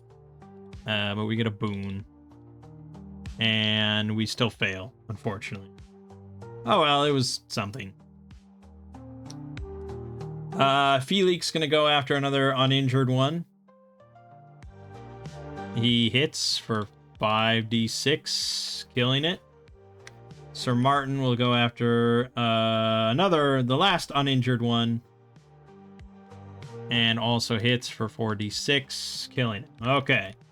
Just have injured ones left. Quite a few, though. 1, 2, 3, 4, 5, 6, 7 left. One of them's going after Euclid that tried to shove him. So we'll put 3 on Sir Martin, 3 on Felix. On Sir Martin, that is a hit, miss, hit. 2 hits. For a total of 8 damage. Ooh, he's almost down. He's going to use combat recovery right there. No, he doesn't have a reaction. Fuck. I keep doing this. I keep taking the initiative. Alright, whatever. Felix, 3 hits against him. He's got only a 15 defense because he's using a battle axe. Hit. Miss. Miss. 1 hit for 2 damage. Okay. New round. Take the initiative. All around. We can't end this, but we can get pretty close. Garvis shooting the... Oh, wait, no. We still got people on fire. We might be able to end this. Number 3 takes 5 damage. 1 health left. Number 6, dead. Guaranteed. And the luck roll for the fire. He makes it, so that's no more fire.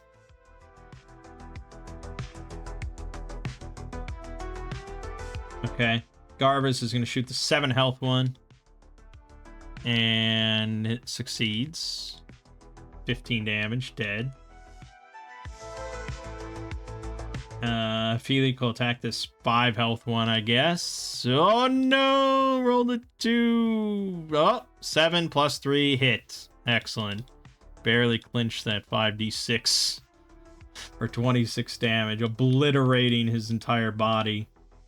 Sir Martin will hit this 4 health one, I guess. Hitting for 46, 9 damage, dead. And Euclid will try and shove this 1 health dude into the wall. This is just straight -1. He needs a 12 or better. He got it! He shoves him a minimum of 1 yard. Yes. So we're assuming he's right next to the wall, which, since we're not using a grid, we have to assume. He shoves him into the wall for 3d6 damage. Dead. Yeah! Alright, 2 left. 1 on Sir Martin, 1 on Felix. Sir Martin, miss. Felix, miss. We are good. Alright, at this point, you probably just say it's over, but... Garvis will shoot. Missed. Felix will swing. Hit for 5d6, killing this one. And Sir Martin swings. Crit for 5d6, killing that one. Ah, victorious!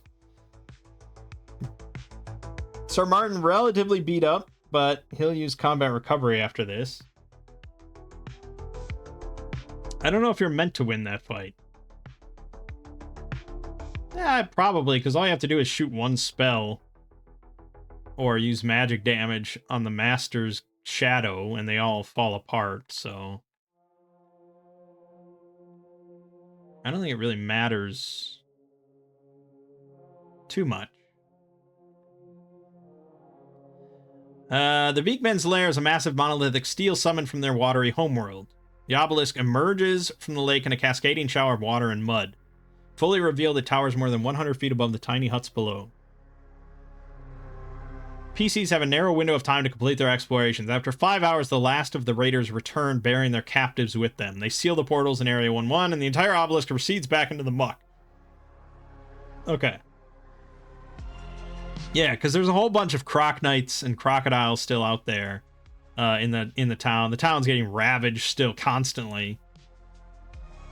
So, you know, we killed a bunch of Beakmen, but the Master's still there, and they're still going to bring back captives. So we're going to have to go into the obelisk. We just have 5 hours. Okay. Well, I'm going to leave it off there. That was a big epic battle. We definitely used some resources, and we're not about to rest, so this is one and done. That was our Wall of Radiance. I think it worked out. It was alright. Certainly not as good as you handling the Chaos Leviathan last time, but yeah, pretty good. Alright, for now then, my name is Mang. This has been Solo Roll Manging, Shadow of the Weird Wizard, playing Shadow of the Beakmen, and I'll see you fine folks in the next part.